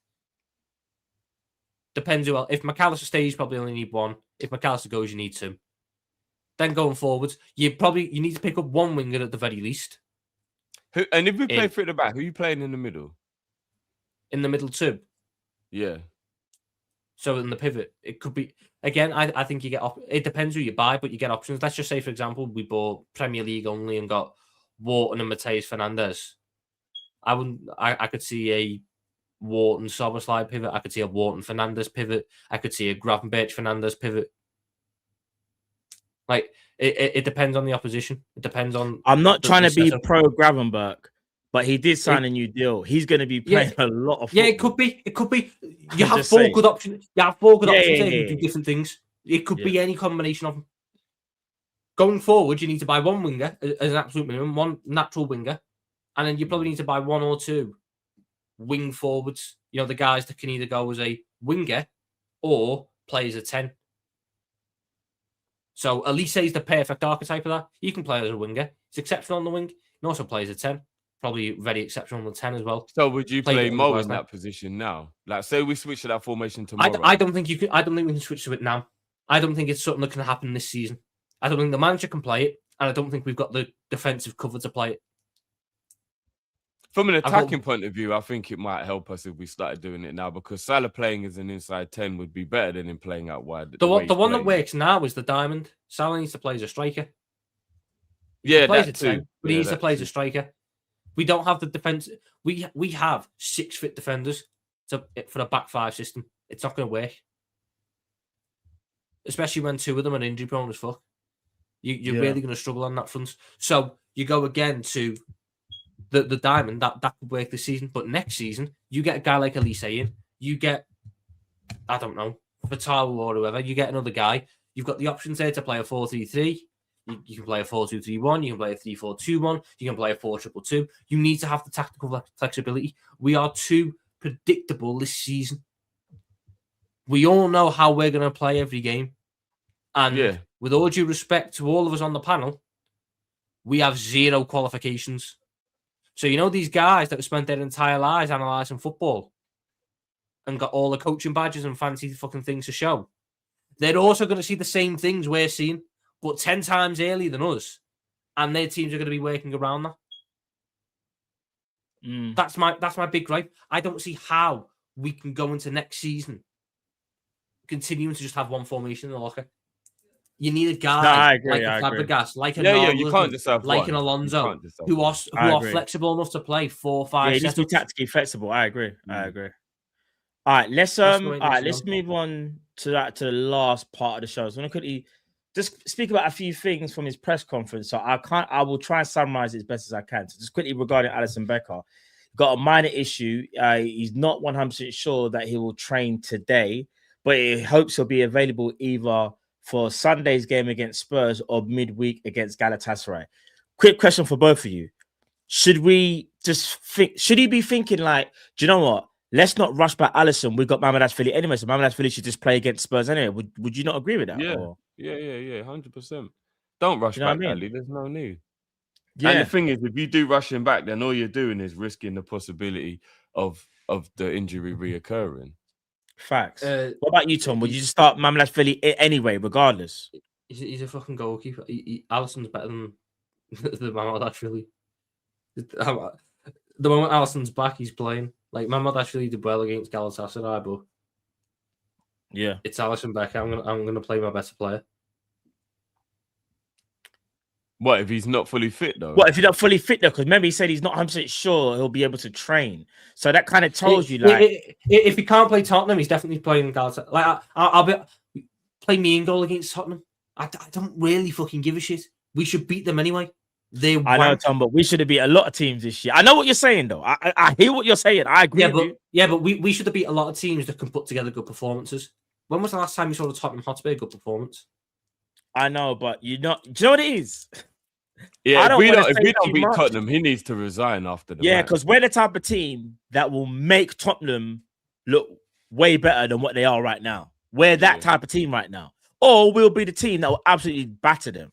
You don't know what Liverpool you're going to get. It's good. Yeah, it's either going to be one of the two. You're right, Matt. It's either going to be an absolute third performance. We're either going to be sitting there going, oh my days, we've just conceded to Spurs. Or we're going to be going, oh my days, we're 3-0 up in 20 minutes.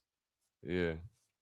All right. Federico Chiesa is expected to be back in training after illness and available for selection, while Alexander Isak remains with the rehab group and has not yet returned to full team training. So I think in regards to Chiesa, but he's obviously back. Isak, what do you mean in regards to Chiesa? So the seat on the bench is going to be warm again. Woo! Yay! Well done, Fede.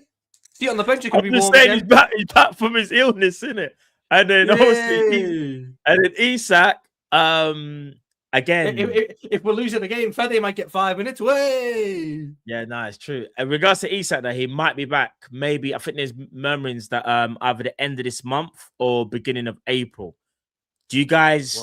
So for the FA Cup quarterfinal? I'm just going off what I'm seeing. I'm just saying. I don't know what. And all I say is about regarding Isak as well. I think we need to pump the brakes on the expectations. The season's a write-off for him anyway. The man's been out for so long, and even when he was here, he only just started to look kind of like himself until that stupid Dutchman who's just fast and crap decided to injure him. So I don't even know what it was that was wrong with Isak before, but it definitely looked like. You know that when people complain they buy something on Temu and it's like not anything like what the picture looked like. It was like that was what it felt like. It really felt like we thought we bought Isak, but really we had some Temu version. But I promise you, if Isak wasn't injured, you see some of them games where you've got Ekatike, what kind of finish was that? Isak buries them. You see, because what happened was Isak got injured and Ekatike ran with it, innit? He just started playing well. But you see this little drop off because obviously he's tired playing every game. I guarantee you, Isak, in my opinion, if he gets playing well before the injury. No, I know, but what I'm saying is, man, don't forget what Isak is. Like, Isak is a marksman. He don't need 6 chances to bag. That's all I'm gonna. When Isak comes back and he starts bagging, this season he fucking did. No, but I think people have forgotten who we've signed. No, I know. I think so. Now we've generally, people are now running with the narrative. Ekatike is better. We're not going to see that Isak this season. No, I know, but what I'm saying. Do you not think we will ever see it? Yes, we'll see it. We'll see it next season once he does a full preseason. 100. When he starts doing that, man, then we'll remember, innit? That's what I'm gonna say. No, I want to be wrong so badly, but there's something. Once he's had a full preseason under his belt, and he's got a manager like Alonso who has got a good track record with strikers, will be. Man, acting like we signed some kind of dud or something. Like, it's weird. Like, I get it. He didn't look good when he signed. But there were so many reasons. We was in arguably the worst part of our whole season. Like the worst part. We could even create one chance for him. No, that's why I hope I'm wrong. Man's like doing shuttle runs, and we're like, oh, he's looking terrible. Yeah, because you're making him doing shuttle runs, and not only that, he didn't even look up to speed anyway. Everything just looked rushed. But that's the part that's worrying me, though, Matt. Why? I know we didn't have a proper preseason, but why were we in November, December, and he still looked like an amateur who just woke up that morning and just went to training? Because I feel like there was a bit more going on with him from a injury standpoint, but it was more like, you can play through it. But I'm telling you for now, when Isak next year starts bagging, I'm going to remind people about this conversation. Because when he starts doing that, I want to hear what I hope you're right, bro, because he put a really bad image in my mind now that I need him to undo. Like, what I witnessed was like, oh my God, what the fuck is this? And like, I need him to undo that now with good performances.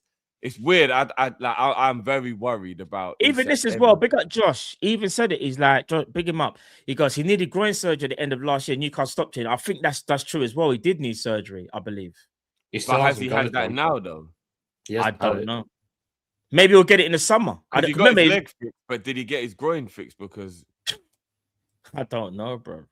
I'll tell you what. Kind of needed surgery I'll tell you what, though, the 4 months he's had now, he's fucking not enough time to fix it then. Yeah. No, but some injuries just need surgery, innit? Like, it doesn't even matter.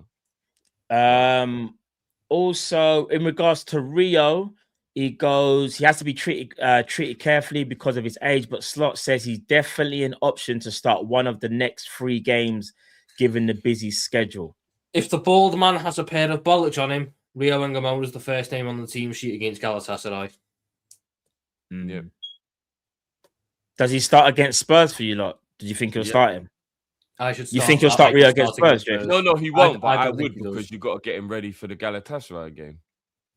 He should play against Spurs, but he shouldn't start the game against Spurs. No, I would, Tom. I'd give him the first half or the I'm not starting 2 games in a row. And but now you sound like Slot. Why can't he start 2 games in a row?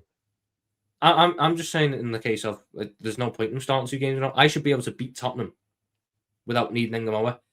I don't think I beat Galatasaray if I don't have Ngamoura. So I need to make sure he make the Tottenham game easier by playing the better player.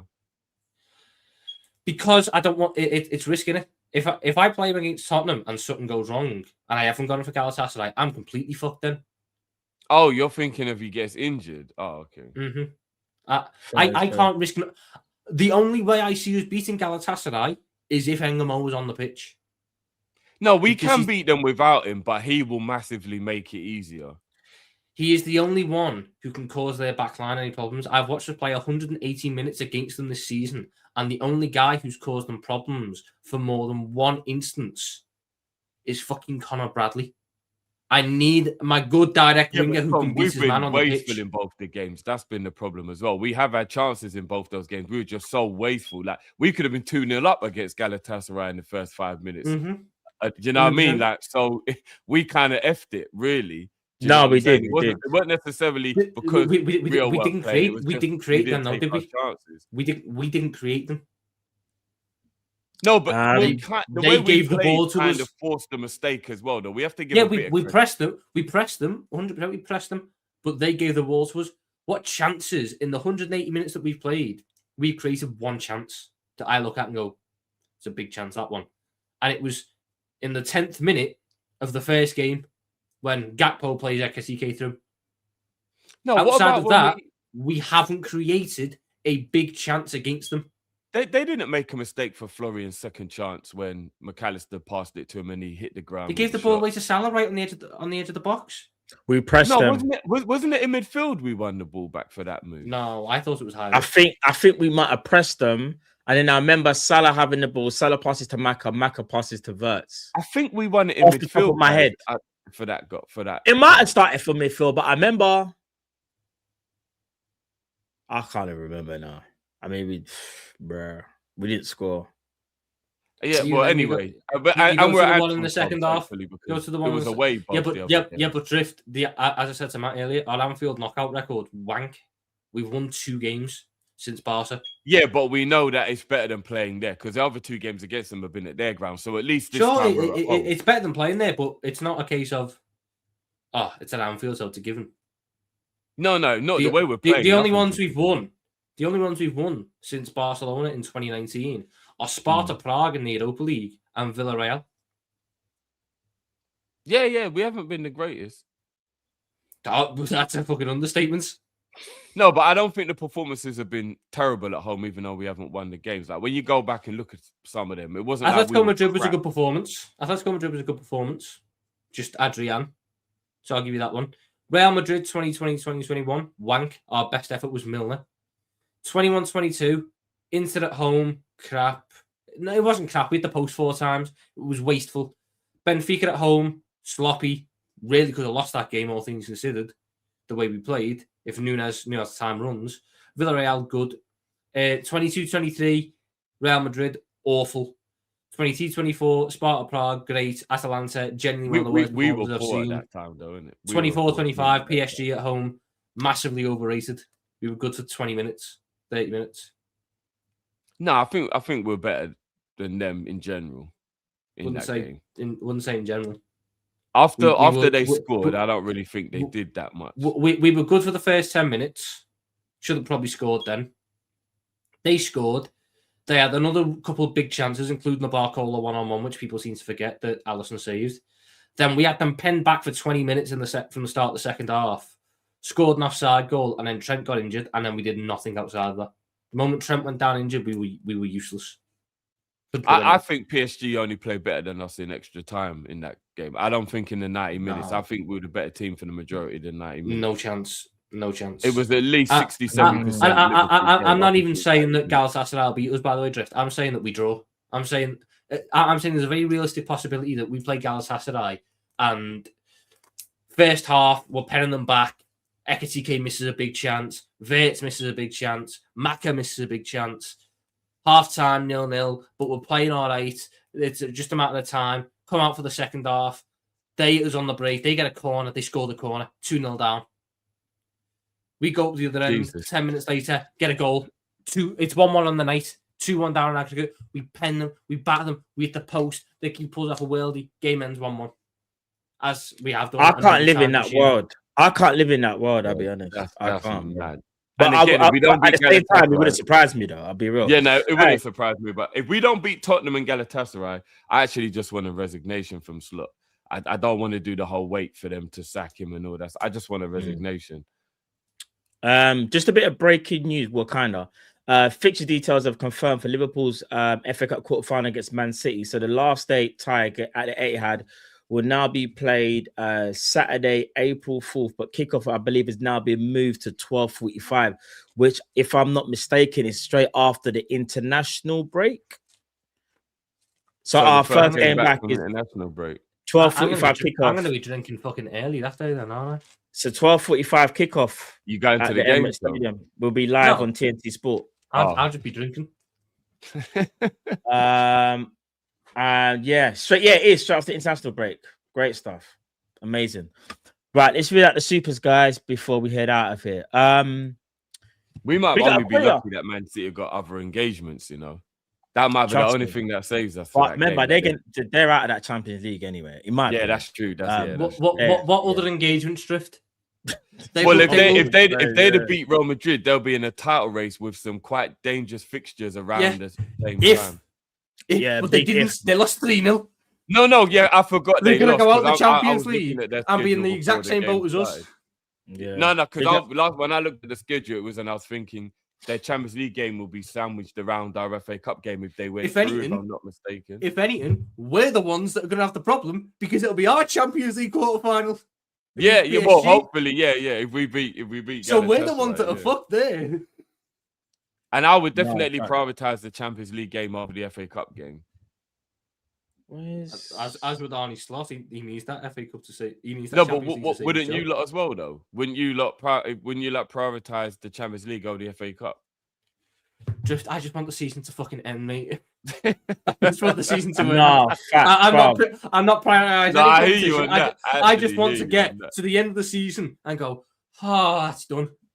Yeah, and I hear you on that. I can't even lie. I hear you on that. I don't honestly. I don't even know our next 3 games. I couldn't tell you. I know people have been asking for this, so I'll just put it there so people can. This is the most confusing thing to me, by the way. They go on. They market all this about a return to the glory days. We won nothing. We lost an FA Cup final to our biggest rivals. I know, to Man United. I know. It's a nice kiss. It's not the fucking glory days. Where's me candy kit? Saying the glory days. That's the glory days. I know. It's dark. It is dark. But the kit is cold, though. It's just dark. I'll be honest with you. Do you know why? Maybe this is going to make me sound bad, yeah. But when we have amazing places like OK Jersey that exist in the world now, this is so I could have got this anyway. Like, you didn't do anything. Okay, but it's for time, to be fair. Yeah, you didn't do anything.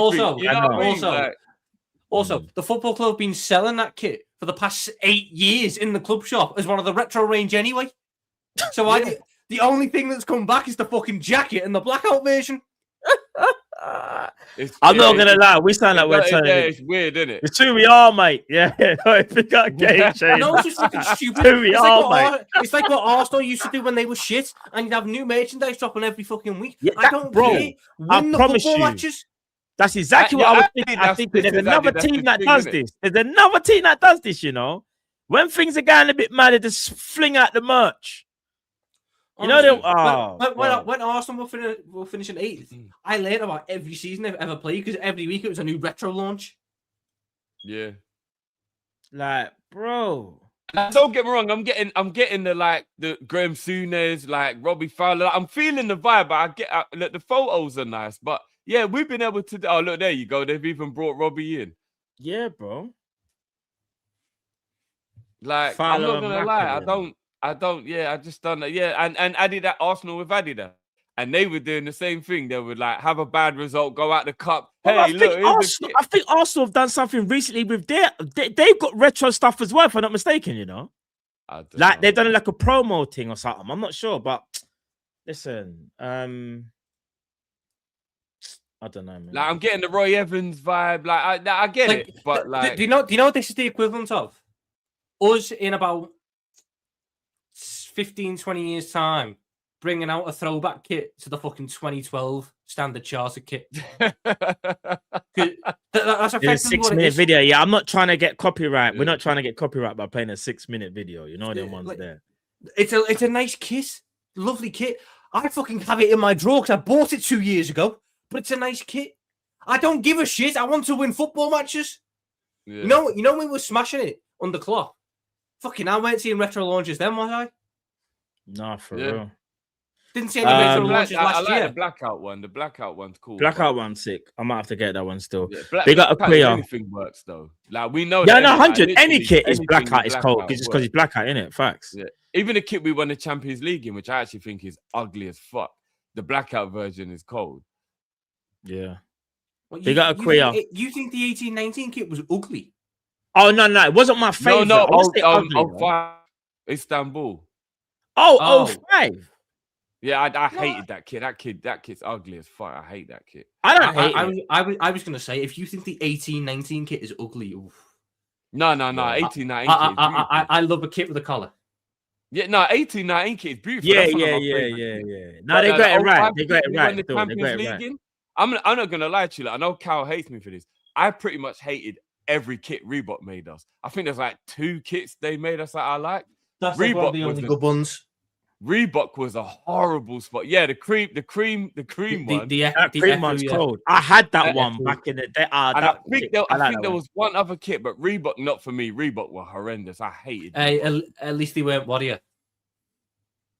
Yeah, but real. Warrior had a couple kits that was all right. Warrior had us working fucking purple dodecahedrons on the shirt because it was a cool design. Warrior was bad. Fucking swirly arms on the sleeves. Yeah, it was dark. Warrior, it's dark. No, it was bad, but I didn't like Reebok either. I didn't. Remember the kit we wore the Champions League afterwards because we were champions? That kit is even worse. That was Reebok. Yeah, it was quite mate, I've just looked at the fucking Warrior kits. Oh, they're fucking horrendous. Of course they are. I'm not going back. Listen, we'll find out if we're going back to Warrior. Because if we don't get out together and we miss out on Champions League, Adidas gonna get rid of us again. You know them ones. Never remind myself of them Warrior kits. Big up Aquia. Arnie slot should always be in the basement. That's where he got most rotted. That's crazy still. Big up Gouda. Congrats, Tom Little. You've got your wish. Slot stays. How is that my wish? I've just done a 20-minute rant on how exactly another manager would be so much better for us. How is it my wish that Arnie slot stays? I think because there was that conversation. I'm trying to remember, maybe just about they're messing about. Obviously, it was about the whole if he was to win something. We're not going to go back there, Tom. Tom, we're not going to go back. The conversation where I said, if a manager wins the Champions League, it's hard for me to sack him. It's now being used as a stick to beat me with. Fucking hell. Big up Aquia. Use Salah as a second striker or bench him. We can't keep doing the same things over and over. I'm looking at there's some of them Warrior kits were better than the Reebok ones. I can't lie. Big up Shawnee. Big up the lags. Look at the entire 2012-13 range. He's a Madrid fan. The fuck's on the sleeves? Which one? Look at 14-15. Why is it yellow? We're just No, that was 13-14, the yellow one. That was 13-14. No, that was 14-15. 13-14 was the white in one. Because in 14-15, we were New Balance, bro. No, we were what here? We were New Balance I'm in looking 15, at it 16. now, bro. We were New Balance in that season, bro. Sorry, No, guys. we were New Balance 15, 16. Yeah, sorry, Matt. Sorry. Go on. Big up, Noor. Slot Alonso. Both control fans want Klopp style back. Okay. Oh my days. Can never gaslight me about Isak. Horrible media, but this guy hates Isak, you know. He's been so consistent with it. Every stream. Big up Noor. Records in Turkey besides 05, 1 win, 1 draw, 8 losses, including friendlies. Flipping heck. What, Liverpool's record in Turkey? I believe so. I'm pretty sure the only ever win we've got in Turkey was when Hodgson was manager. It was either Hodgson or Dalglish or Benitez. It was one of them. It happened in 2010, so it can't have been Dalglish. It happened in 2010. That's all I know. It was against Trabzonspor 2-1. So I don't know if it was in Benitez's last season or Hodgson's only season, but it happened in the Europa League. Damn.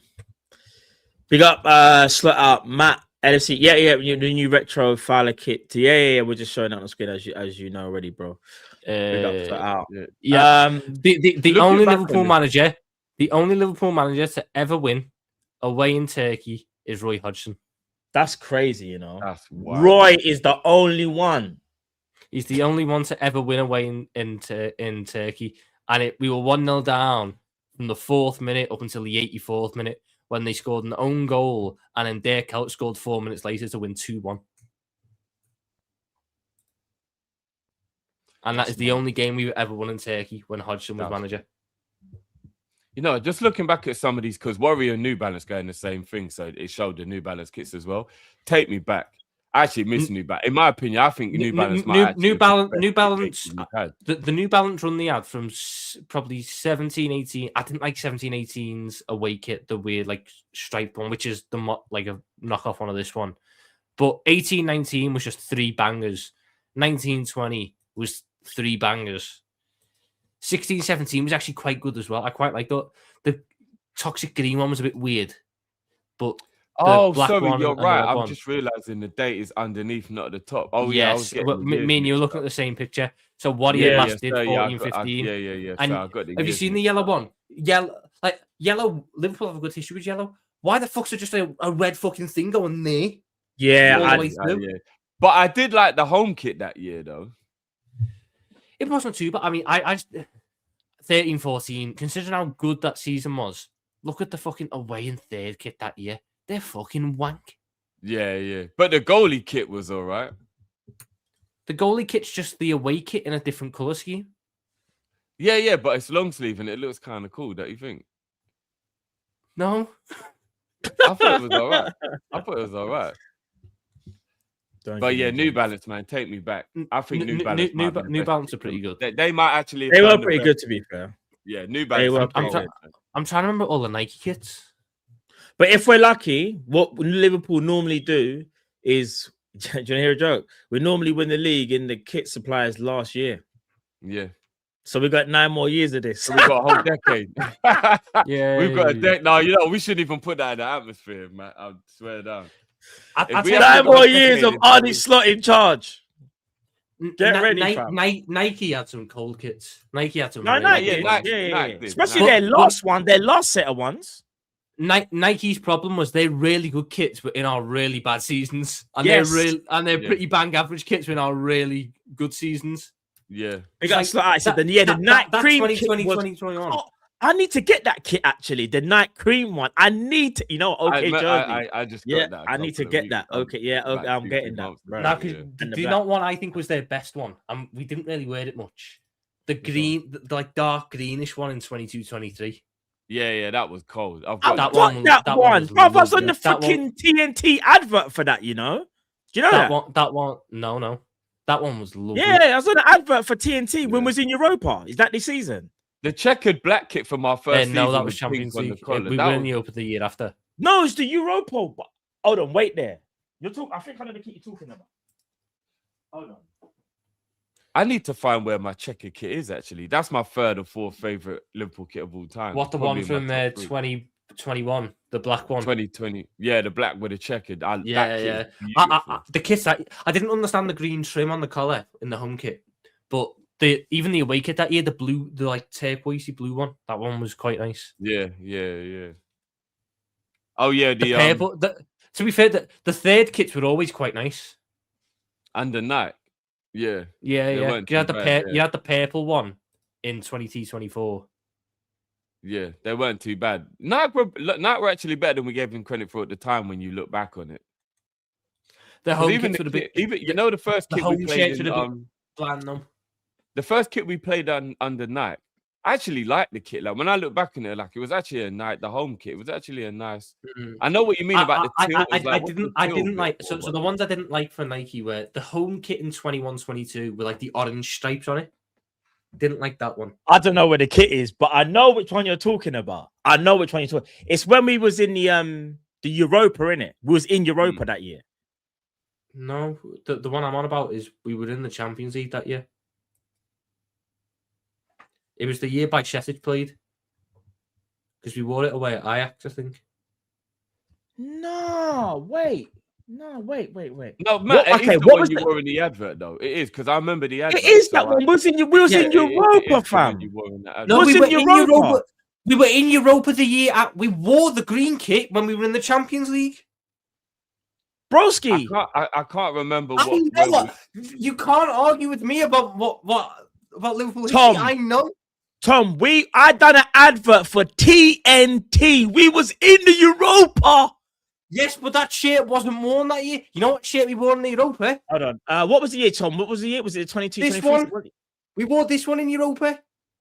The purple one.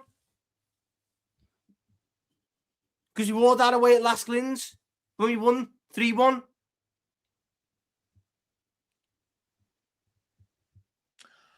Oh, wait there. Wait. Yeah, that's the one. I've got that one. That's the one. So, I don't disagree you've got it, but we didn't wear that in the Europa League. Oh, you know why? All right, we wore it the year before the Europa. Yes. Fucking hell. Where's Cal when you need him, honestly? I wouldn't have this guy to say why you were Cal. No, you know what it is? The reason why I kept on thinking that is because I kept on thinking, no, but I done the advert and we was in Europa. I wore that kit. That's why, synchronology is going mad, chat. That's why I kept on thinking, no, but Tom's going mad. No, I'm going mad. Apologies. We wore that kit against Ajax. I'm going mad. We wore that kit against Villa. We wore that kit against Southampton. Because it was Nunes' first season. Mm-hmm.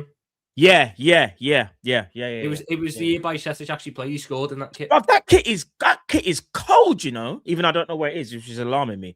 I might have to call my brother because I'm like. We also wore that. Listen, he's like we wore it when we lost to Brentford 3-1, and the moment we can see the third, Robertson's getting everyone round in the pit in the centre circle for the fucking meeting, and no one's asked. No, I need to message my brother. Like, has he got my? I'm never gonna lie. Liverpool have really taken the joy out of my year. Like whenever I reminisce about good times or bad times, it reminds me of how shit we are at the moment.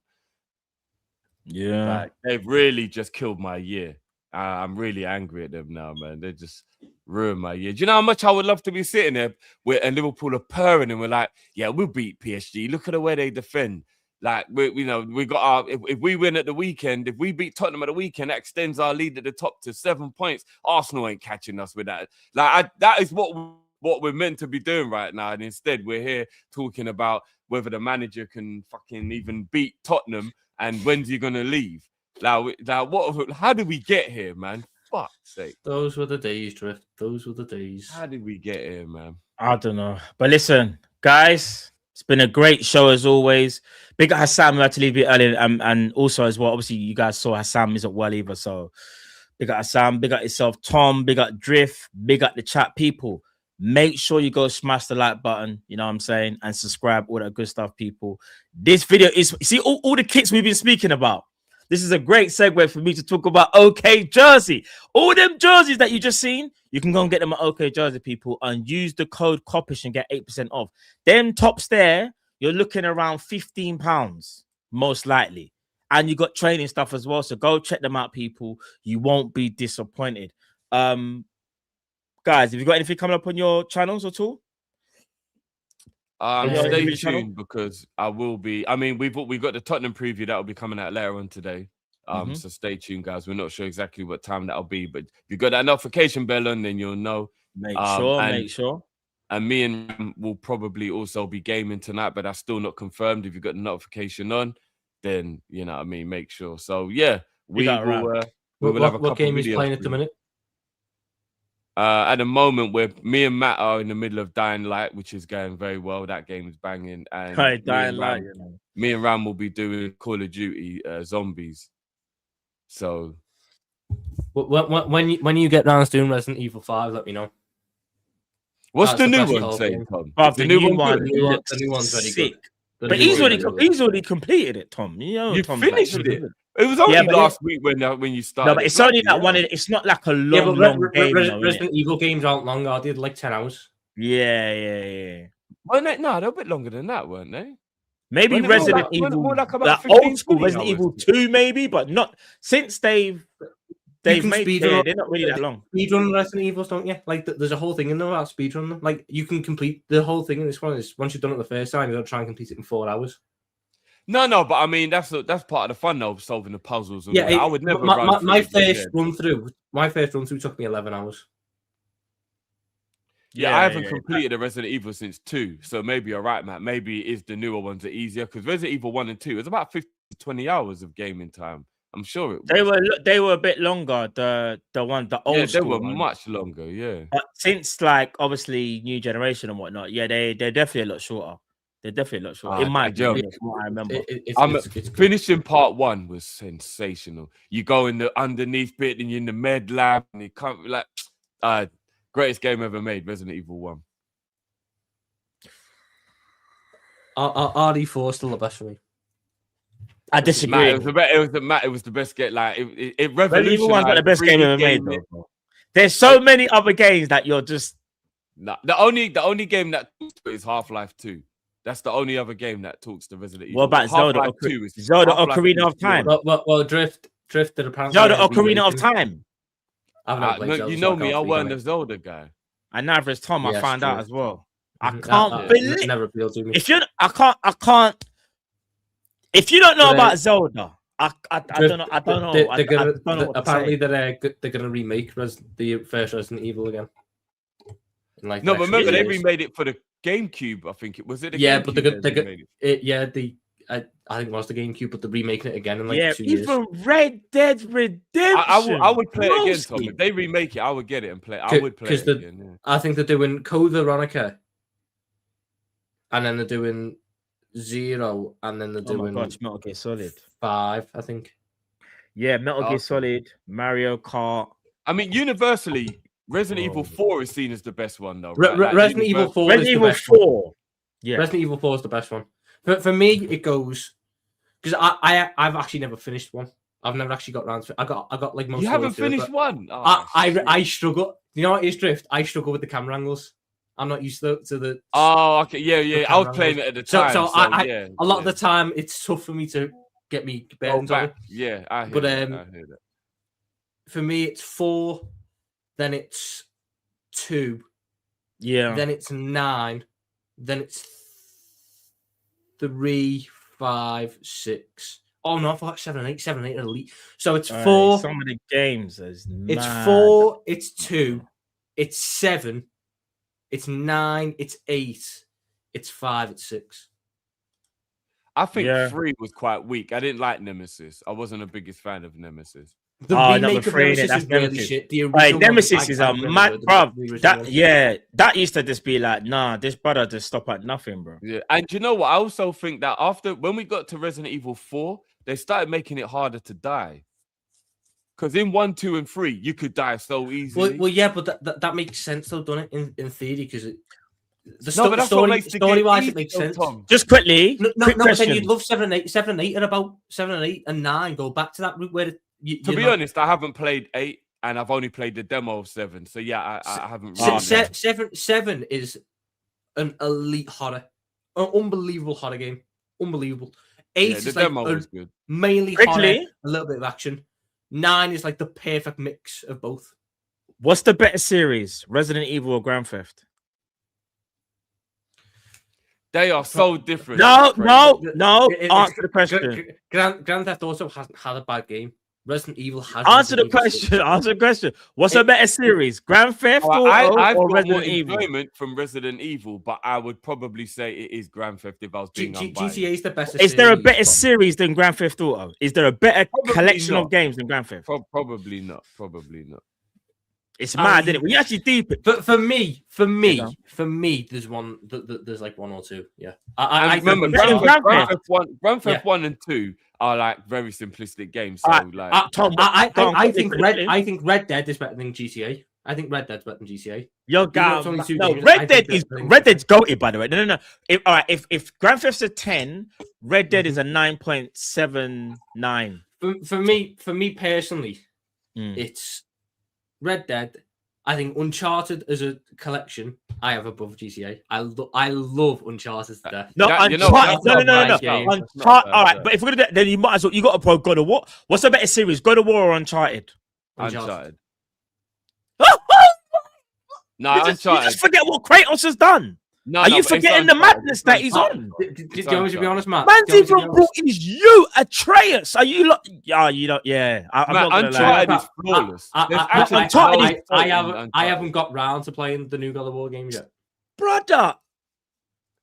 I'm not No, gonna lie. man, You come don't on, like, let's be honest. Once I I don't like the way played how them, you might be right. The way you just discredited God, like you didn't even think about. You just automatically just said. No, there's Uncharted. nothing to think about. But God of War's good, but Uncharted 2 and Uncharted 4 are 2 of the 5 best games ever made.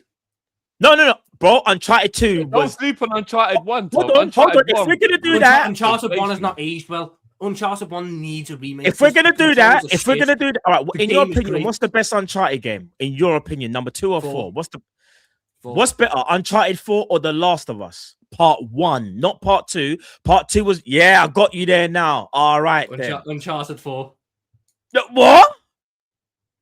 Better than The Last of Us, Part The Last 1. of Us is cold, though. The Last of Us is great, but See, Last of Us Part 2 is the story that lets it down. No spoilers. Don't say nothing. It's the I story. actually don't mind the story of Last of Us 2, but the gameplay. you can't compare Uncharted 4 to Last of Us Part 1 because they're at 2 different ends. Uncharted That's 4 true. Different is the generations. innit? climax.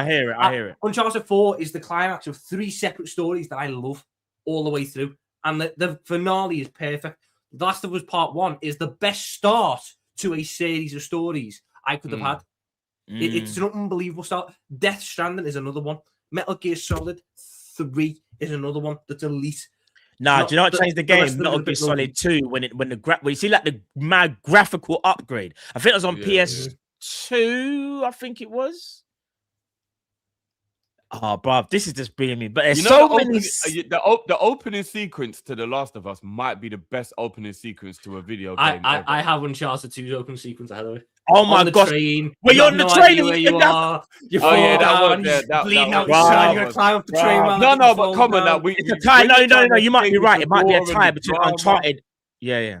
I remember The Last of Us dips you straight in. Dead daughter. 2 minutes into the game. Are you crazy, bro? What are we doing? But The Uncharted emotions dips are you. already all over the No, place. but Like, Uncharted is mad. The Last of Us takes 10 minutes to get there. Uncharted 2. Yeah, you boot Uncharted- up the game. Nathan's dying on a train that's hanging over a mountain. Having and off you a feel cliff, like, yeah. It was a good. That It is was a good stars. intro. It was a good intro. It was. Nah, Uncharted. There's so many games, bro. Just thinking of it now. like. I'll tell you what, the first half an hour of Resident Evil 9 is quite good as well. Yeah. Because you get a bit of tension and it throws you play in. it. But I still, if people go back and do like the old school gaming thing, which I'm gonna even try and do. on my channel. Mantis, you know what? Mantis, I gotta give you credit. That is an unbelievable shout for the game series. Gears of War 1 to 3, 4 and 5 aren't. Oh But my! Gears how of can I War forget 1 Gears to of 3. War? Unbelievable game. Gears of War is the best third-person multiplayer shooter ever. Unbelievable person. safety games. Third Which one's the person, best- not which third one's the best one? person. I was Nothing boring. can beat Which Gears one? of War. Nothing. Which one's Gears the- which one's Gears the of best one? War 1, 2, and 3. There's not another better Matt? third-person shooter multiplayer. There's nothing Matt, better. which one is the best one? If you're gonna go gameplay, it's 3.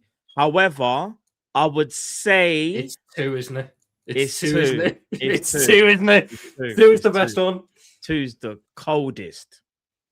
Now, you know, I just realized that we're really going to talk about the best game series of all time. It probably actually is Call of Duty. Call of Duty stuff. Call of Duty stuff. No, do you know why, Drift? At one point, in its pomp, yeah, in its best now time, like when you had the Call of Duty just 1, 2, and 3, yeah. And then even when you get to 4, I think it was like modern. No, what was number 4, Tom? What was the run of COD was Modern Warfare 1 original, 2.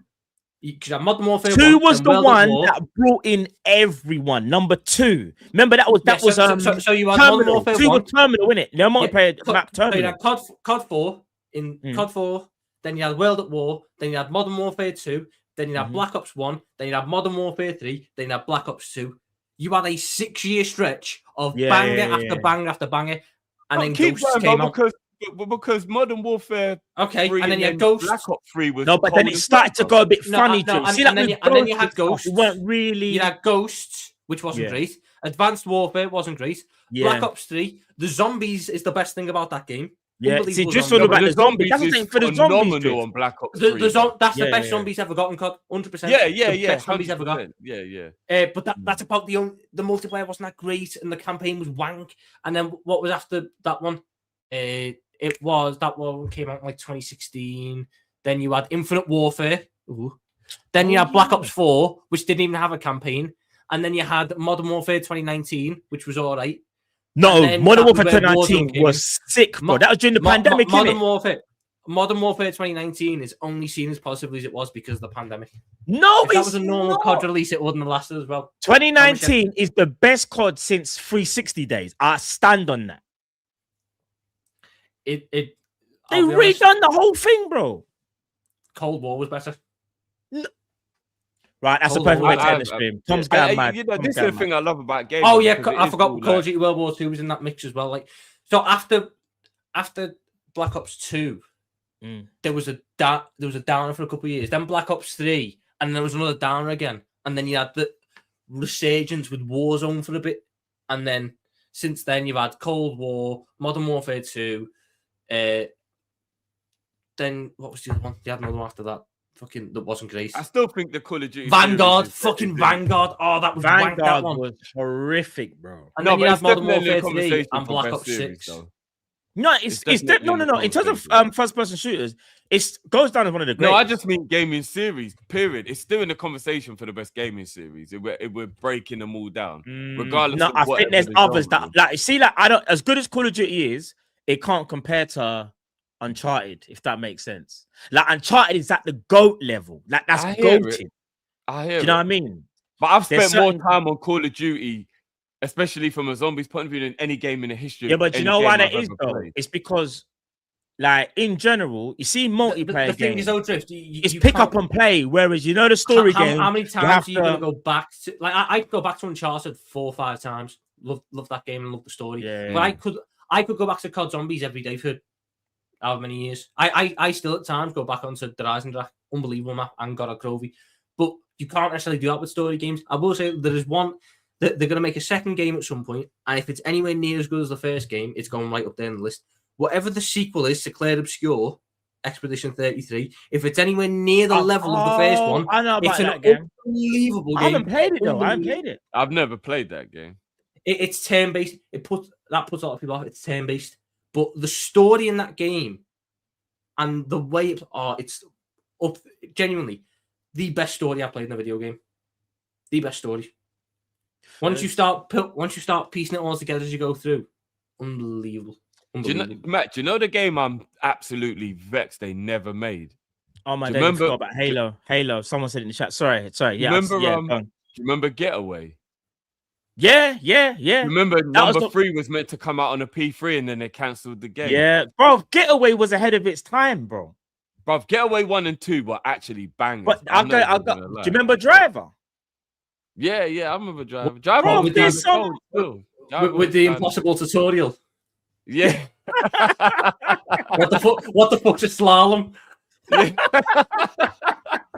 Yeah, driver was a mad one, but no, Saints Row, Saints Row, like Sleeping Dog, you know, that game is underrated. Blood. Saints Row 2, oh my god, what a game! Saints Row 2, you know, Saints Row 2 goated as well, you know. Hey, Saints Row sick as well.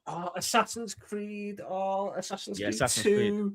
I couldn't get into Assassin's and Creed either. I thought the concept was brilliant, but then it just annoyed me. Black Flag, Assassin's Creed Black Flag. Oh my god, what a game! There's too many games. Listen, chat, we're gonna have to end it. Cyberpunk 2077, unbelievable game. Cyberpunk 2077. If you've never played Cyberpunk 2077, it's on Game Pass. Play Cyberpunk 2077. Brother, have you played The Witcher? Lost in that world. I ain't even completed The Witcher 3. Bro, The Witcher is mad. That game's sick as well, you know, but it's a long game. The Mafia series. Did you guys ever play Freedom Fighters? Yes. No. I remember that game is so underrated, you know. That game was on the flip on P3. I think it was P3 or P2 maybe. I remember Freedom Fighters. But I'll tell you a sick beat, man. Do you remember Def Jam Fight for New York? Yeah. Yeah. Hey, if you know about Def Jam, was cold as well. Trust me.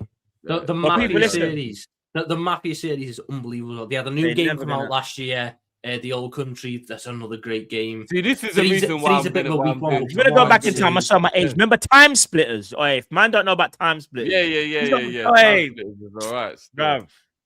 The Warriors. I played that on the PS2 when I was like 7. The Warriors, what a game. Oh my days, the Warriors. That was on P2? P2, yeah. Yeah. Mm-hmm. Bully as well. Another great game, Bully. Bro, Bully is underrated. Bro, let me tell you something. See Bully, can't believe see Rockstar. Any game they make, just play it. Just trust me. What, you know, they need to remake Manhunt. That's what they need to do. I'm not gonna lie, that game is madness. When I saw there was I wouldn't three put it out in ways today's to murder day and age, someone, I was like, no wonder this game got banned. Bro, you see how the world is right now compared to what it used to be back in the day? They put that game out now, bro. You're gonna, bro. One of the finishing moves is you got a crowbar and you shoved it in the top of man's cranium and just moved it like that until man collapsed. Do you know how savage that is? You can't put that in a video. Bro, that's what I'm saying. They can't make games like that anymore. We say that. We look at the fucking finishes like Mortal Kombat and shit. No, but that felt more like a game, man. No, do you know what it is? Manhunt. Do you know why Manhunt is actually like too mad? Because they're teaching you how to kill. Yeah, a carrier bag crazy that is in the game because you. Remember, it's gonna be mad, man. That's out there. It's like I think I might have found something. Yeah, bro, I'm telling you, that game's crazy, bro. The lowest level weapon in the game is a carrier bag to suffocate someone with. You can go shopping tomorrow and get a carrier bag, bro. You can't teach people how to do these things. That's what I'm saying, bro. It was insane. Man's going on Amazon. Days Gone's pretty good. Days Gone's pretty good. The story's a bit dodgy, but as a game, it's pretty good. And they re-released it last year with like a horde mode, which is quite good. Marvel Spider-Man 1 was better than Spider-Man 2. Horde, Tom. Gears of War. Remember Horde? When they first brought Horde? Do you know what I thought was better, though? You know what I thought was better? The one where you got to play as the Locust in... Yes. Yeah. That one was sick as well, still. Josh, don't give me Joe. Shadow of the Colossus. Oh, what a game. Oh, my... What a game. Shadow Colossus. Oh, my days. Yeah, you might... Yeah. That's goated as well. That's goated. Right, guys, listen, we'll be here all day talking about games. Listen, we got to shoot, guys, but people, listen, big up for everyone joining in as well in terms of the gaming, reminding man of all the games, bro, that we play. Can I just ask you a little quick, sir? No, I know you're trying to. What game made a bigger impact in the arcade world? The first Mortal Kombat or the first Killer Instinct? No idea. Yeah, Tom's too young to. Matt, do you remember the actual explosion of both those games in the arcade? In terms of arcade, probably Killer Instinct. In terms of arcade, combo breaker, combo breaker, bro. I know Tekken is Ultra Supreme Victory. In terms of on the console, Tekken was definitely way higher than Mortal Kombat and Killer Instinct. But in the arcade, Killer Instinct and do you remember the uppercut in Mortal Kombat? Used to go whoopsie. Remember the uppercuts? Yeah, that was 2. That was Mortal Kombat 2. Yeah. I listen. just remember, you know, it's Finish it. probably Mortal Kombat because that was when we were like, are they real people? Remember, that was the first time where they modeled Graphically, yeah. gaming off of real people. Yeah, So we because were the way like, they it done the was 3D thing was confusing. mad. Yeah. Yeah, Fatality. Matt, you asked earlier about the. I'll ask you this: which is the best GTA in the series? No, you're going mad. You can't ask me that question. That's just crazy. No, how am you I supposed can. to answer that? You can because there's a correct answer. Oh think my! it's- No, it's- do research. That's a trick question. No, it's GTA 3 because it was the one that changed the game. That's not it for me. I know what Tom's gonna say. Do you know what he's gonna say? If what Tom's one a is he gonna say? real bad man, he should say San Andreas. I wasn't going to say San Andreas. That's second. GTA 4 is the best one. Yeah, I thought you might say that. N- Yeah, Nico Nico Bellic. Nico Bellic. My Yeah, I'm guy not Nico gonna lie. Bellic. And then you got DLC of Ballad of Gay Tony with the nightclubs. Do you And know you've what? got- It's either. Yeah, Lost you might be Four- right. Four was cold. Four was no, but don't you lot remember how the world felt when 3 came out? No. Like, So you also have to 3 think was about like the so impact the 3 was game like the has. first kind of like 3D one, yeah. But you see, 4 took it to another level that we'd never seen in gaming, like ever. No, Like, but so did 3. No, it did. But what 4 did was it had a bigger impact than what. But 4 was basically perfecting 3. That's basically what. No, it but was. 4 was mad. Do you want to know a scary thing, Matt? GTA 4 is 2 years away from being 20 years old. Yeah, I'm in the stream, bro. Yeah, that's mad. GTA 4 is 18 years old. That's Do crazy. you remember the PlayStation wasn't actually built for Grand Theft? Grand Theft broke PlayStations. The red, do you remember? Oh no, you're talking about flipping Xbox 360 Red Ring of Light. No, but the PlayStation had the similar thing, and it was Grand Theft 3 that broke the PlayStation. Like, it couldn't keep up with the game. It was mad. It was actually mad, bro. All I know is that GTA number 4. Well, we all know that Grand Theft 6 is gonna crash the world. Oh yeah. Good luck downloading that game if you're buying it online. Yeah, no, GTA 6 will be the biggest game of all time. Like, it will surpass every record of everything. Like, just anything you can think of. Yeah, but it's got the most pressure on it, though, doesn't it? It will. Rockstar. I'm telling you, they know what they're doing. They delayed it because they needed to meet them expectations, bro. That's what I'm saying. But yeah, but people, listen, we're gonna head out now. Listen, big up for everyone for joining today, man. Like I said, man, like big up you guys each time. Big up Sam, big up Tom, big up Drift, big up Kyle couldn't make it. And yeah, people, we're gonna head out and we'll see you again a little bit later on for the preview. Make sure you smash the like button on your way up, people. Don't forget this video is sponsored by okjudges.com. And people, enjoy the rest of your day. Big up, God bless. Team Kopish, Kopish Collab. We're out, people. Love. Peace.